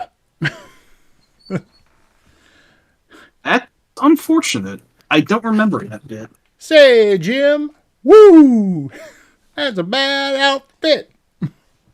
Is that a part of the original film that doesn't hold up so well? Because I really don't remember that. Yes. Well, fuck. Yeah, basically when Clark goes through the revolving door to change because there's no phone booths, he comes out, full Superman suit, and there's this dude, this pimp just looks at him, say, Jim, woo, and Superman's like, excuse me, and he takes off, and the guy's just like, that's a bad outfit, woo! Jesus, I do not remember that at all. Maybe that's for the best. It's And yes, Snarbu, Blade was indeed 1998. I'm definitely up for talking about Blade. yeah, I haven't seen that one in years, but it was a good movie. Oh yes, very much so. So we do have a lot to talk about yet. That would be really cool, yes. I would definitely like to get some of my more favorite cult classics, so to speak. You know what Yeah. that means, don't you? I could sum Probably. I could sum it up for you with this phrase. There's just one place to go for all your spatula needs. Spatula City! Spatula City. You know, no, we should do a fucking just Weird Al stream all in all. That would be interesting. Yes, it has to happen sometime. As long as I get to talk about UHF. Oh yeah, no, of course. No, you'd have to. Hell, you even get to talk about the Daniel Radcliffe film too. Oh, that was great. Also, It was really good. I'd have to talk about the time I actually started a sing-along in line waiting to see him. Oh, you bet we cover the Weird Al show. Yeah, it's been a while since I've seen that, but yes, we definitely go over that. Like, This is the story of a guy named Al. He lived in the sewer with his hamster pal. But the sanitation workers didn't really approve, so he packed up his accordion and had to move to a city in Ohio where he lived in a tree and he worked at a nasal decongestant factory. And he played on the company bowling team, and every single night he had a strange recurring dream where he was wearing lederhosen and a vat of sour cream, but that's really not important to the story. Oh, yeah, there's just, not to mention Al TV. oh yes, absolutely. But And, my main thing is I want to talk UHF. Yeah, no, of course, absolutely. I will drop this little tidbit here. When I first saw UHF, I wasn't really impressed. Okay. It took another couple of viewings for it to really sink in. And ever since then, it's just, that's one of the funniest movies I've ever seen. Also, Would you believe? Oh. No, you go first. best joke in the movie. When RJ is dressing down his execs, including his son. He's like, what do you think RJ Fletcher Sr. would be saying if he were alive today? And his son leans over. help, let me out of this box. I can't breathe. Help, let me out. Yep. I remember that. That was good. Yeah. So you were saying? Would you believe I wasn't all that fond of Doctor Strangelove the first time I saw that movie? I can believe that, actually. I think it was one I actually had to grow up for because I was like a teen when I first saw it. So, its peculiar sense of humor definitely resonated more with me in my 20s. So, I've had the same thing happen with some different albums, actually. oh, really now? Amy Mann's Whatever. I bought that back when it first came out. There was one or two songs I really liked, and the rest I was just like, yeah, whatever. Sold it. Years later, I found a tape, when I actually had a cassette player in my car. It was discounted, so I picked it up, started listening to it, and it just clicked. Very good, very good. So, anyway, I think we've rambled long enough. It may be a stream idea for media we didn't love at first, but we grew to really appreciate over time. I don't know. That will require some thought. Yeah, quite a bit. I'm just brainstorming at this point, but yes, this went on long enough. I hope this wasn't I hope this wasn't a total abomination of a stream, but I think I need to open up on some things beyond the original trilogy after all, so mission accomplished? I don't know. Well, the important thing is we didn't go into in-depth discussion about it. We stuck to still the original trilogy while it was still the original unaltered trilogy. That is true, yes. Plus all the neat things that came with it. And sometimes the not so neat holiday special. And yep. Yeah. But hey. Snarb, I still have only ever heard song 2 off that album. I've never had an opportunity to listen to the whole thing. Huh. I'll be dilly whiffled. Well, how's about that? Yep. Anyway, just as a reminder, my books are still for sale. Buy his books. Buy his books. Exactly. So, yeah, anyone who doesn't have them by now, you should definitely look into it. And I do still have digital copies for sale. Those are never going to run out. But lately, I've been doing some paid work. Yeah, more books are in the works, but I've had to deal with stuff that immediately pays me. So I have a ton of articles coming out on Hardcore Gaming 101 in the near future. Very nice. And it's all basically Atari era stuff. Because there's so little of that there. Yeah, there's not really enough of that nowadays. I definitely don't want the 2600 or even the lesser known Atari consoles to become relatively forgotten. So I talked to Kurt about it, and he said there's just no call for it. But you still convinced him to write a fair deal anyway, so congrats. Yeah, well, he wanted mostly like stuff on the bigger series, like Pitfall. Yeah, hey, still, that's stuff that doesn't get talked about nearly enough nowadays anyway, so. And I think I did a pretty good job. You be the judge when the stuff finally starts coming out. Excellent. So, plus I was even able to update one of the older articles on the site. Oh, which one? Hero. Yes, excellent. One of my favos forever. Yeah. And it's a 7800 unofficial sequel, RT. Yep, that got covered, and so did Alien Abduction. Nice. The official spiritual successor programmed by the same guy who made Hero in the first place. Double nice. But yes, there are definitely still more books coming. One is going to be yet another companion to Memoirs. And the other is going to be the follow-up to Eating Candy in Outer Space. The chicken at the end of the street. Nice. But the Memoirs one is going to be called Memoirs of a Virtual Caveman, The Age of Atari. Because, in all honesty, looking back on it, I feel like I really gave that era the short shift in the original Memoirs. Or short shrift, or whatever the term is. I don't remember. Yeah. But I aim to rectify that now. And since I'm not putting out yet another edition of Memoirs, it's just going to be a companion book. Okay. Fair deal. And anyway, I've got an outline for it. I just need to be able to start writing. And since I don't have any upcoming hardcore gaming articles to write, now may be the time. All right, sounds as good as any. But first, I have to do something I've been promising to do, which is update West Mansion. Good idea. Yeah, I've been promising an update for like the past month, and I haven't done it. Oh, well, you get sidetracked by life sometimes. It is what it is. Hey, the paying articles came first. I mean, yeah, exactly. I make zero money off of West Mansion, so. But yeah, exactly. Rest assured, there will be an update soon. Anyway, all right, folks. That said, we are out, and we will catch you next time, hopefully. Yep. May the 5th Cinco de Mayo be with you tomorrow or something or other. I don't know. That was weak. Isn't this Revenge of the 5th or something like that? Damn it.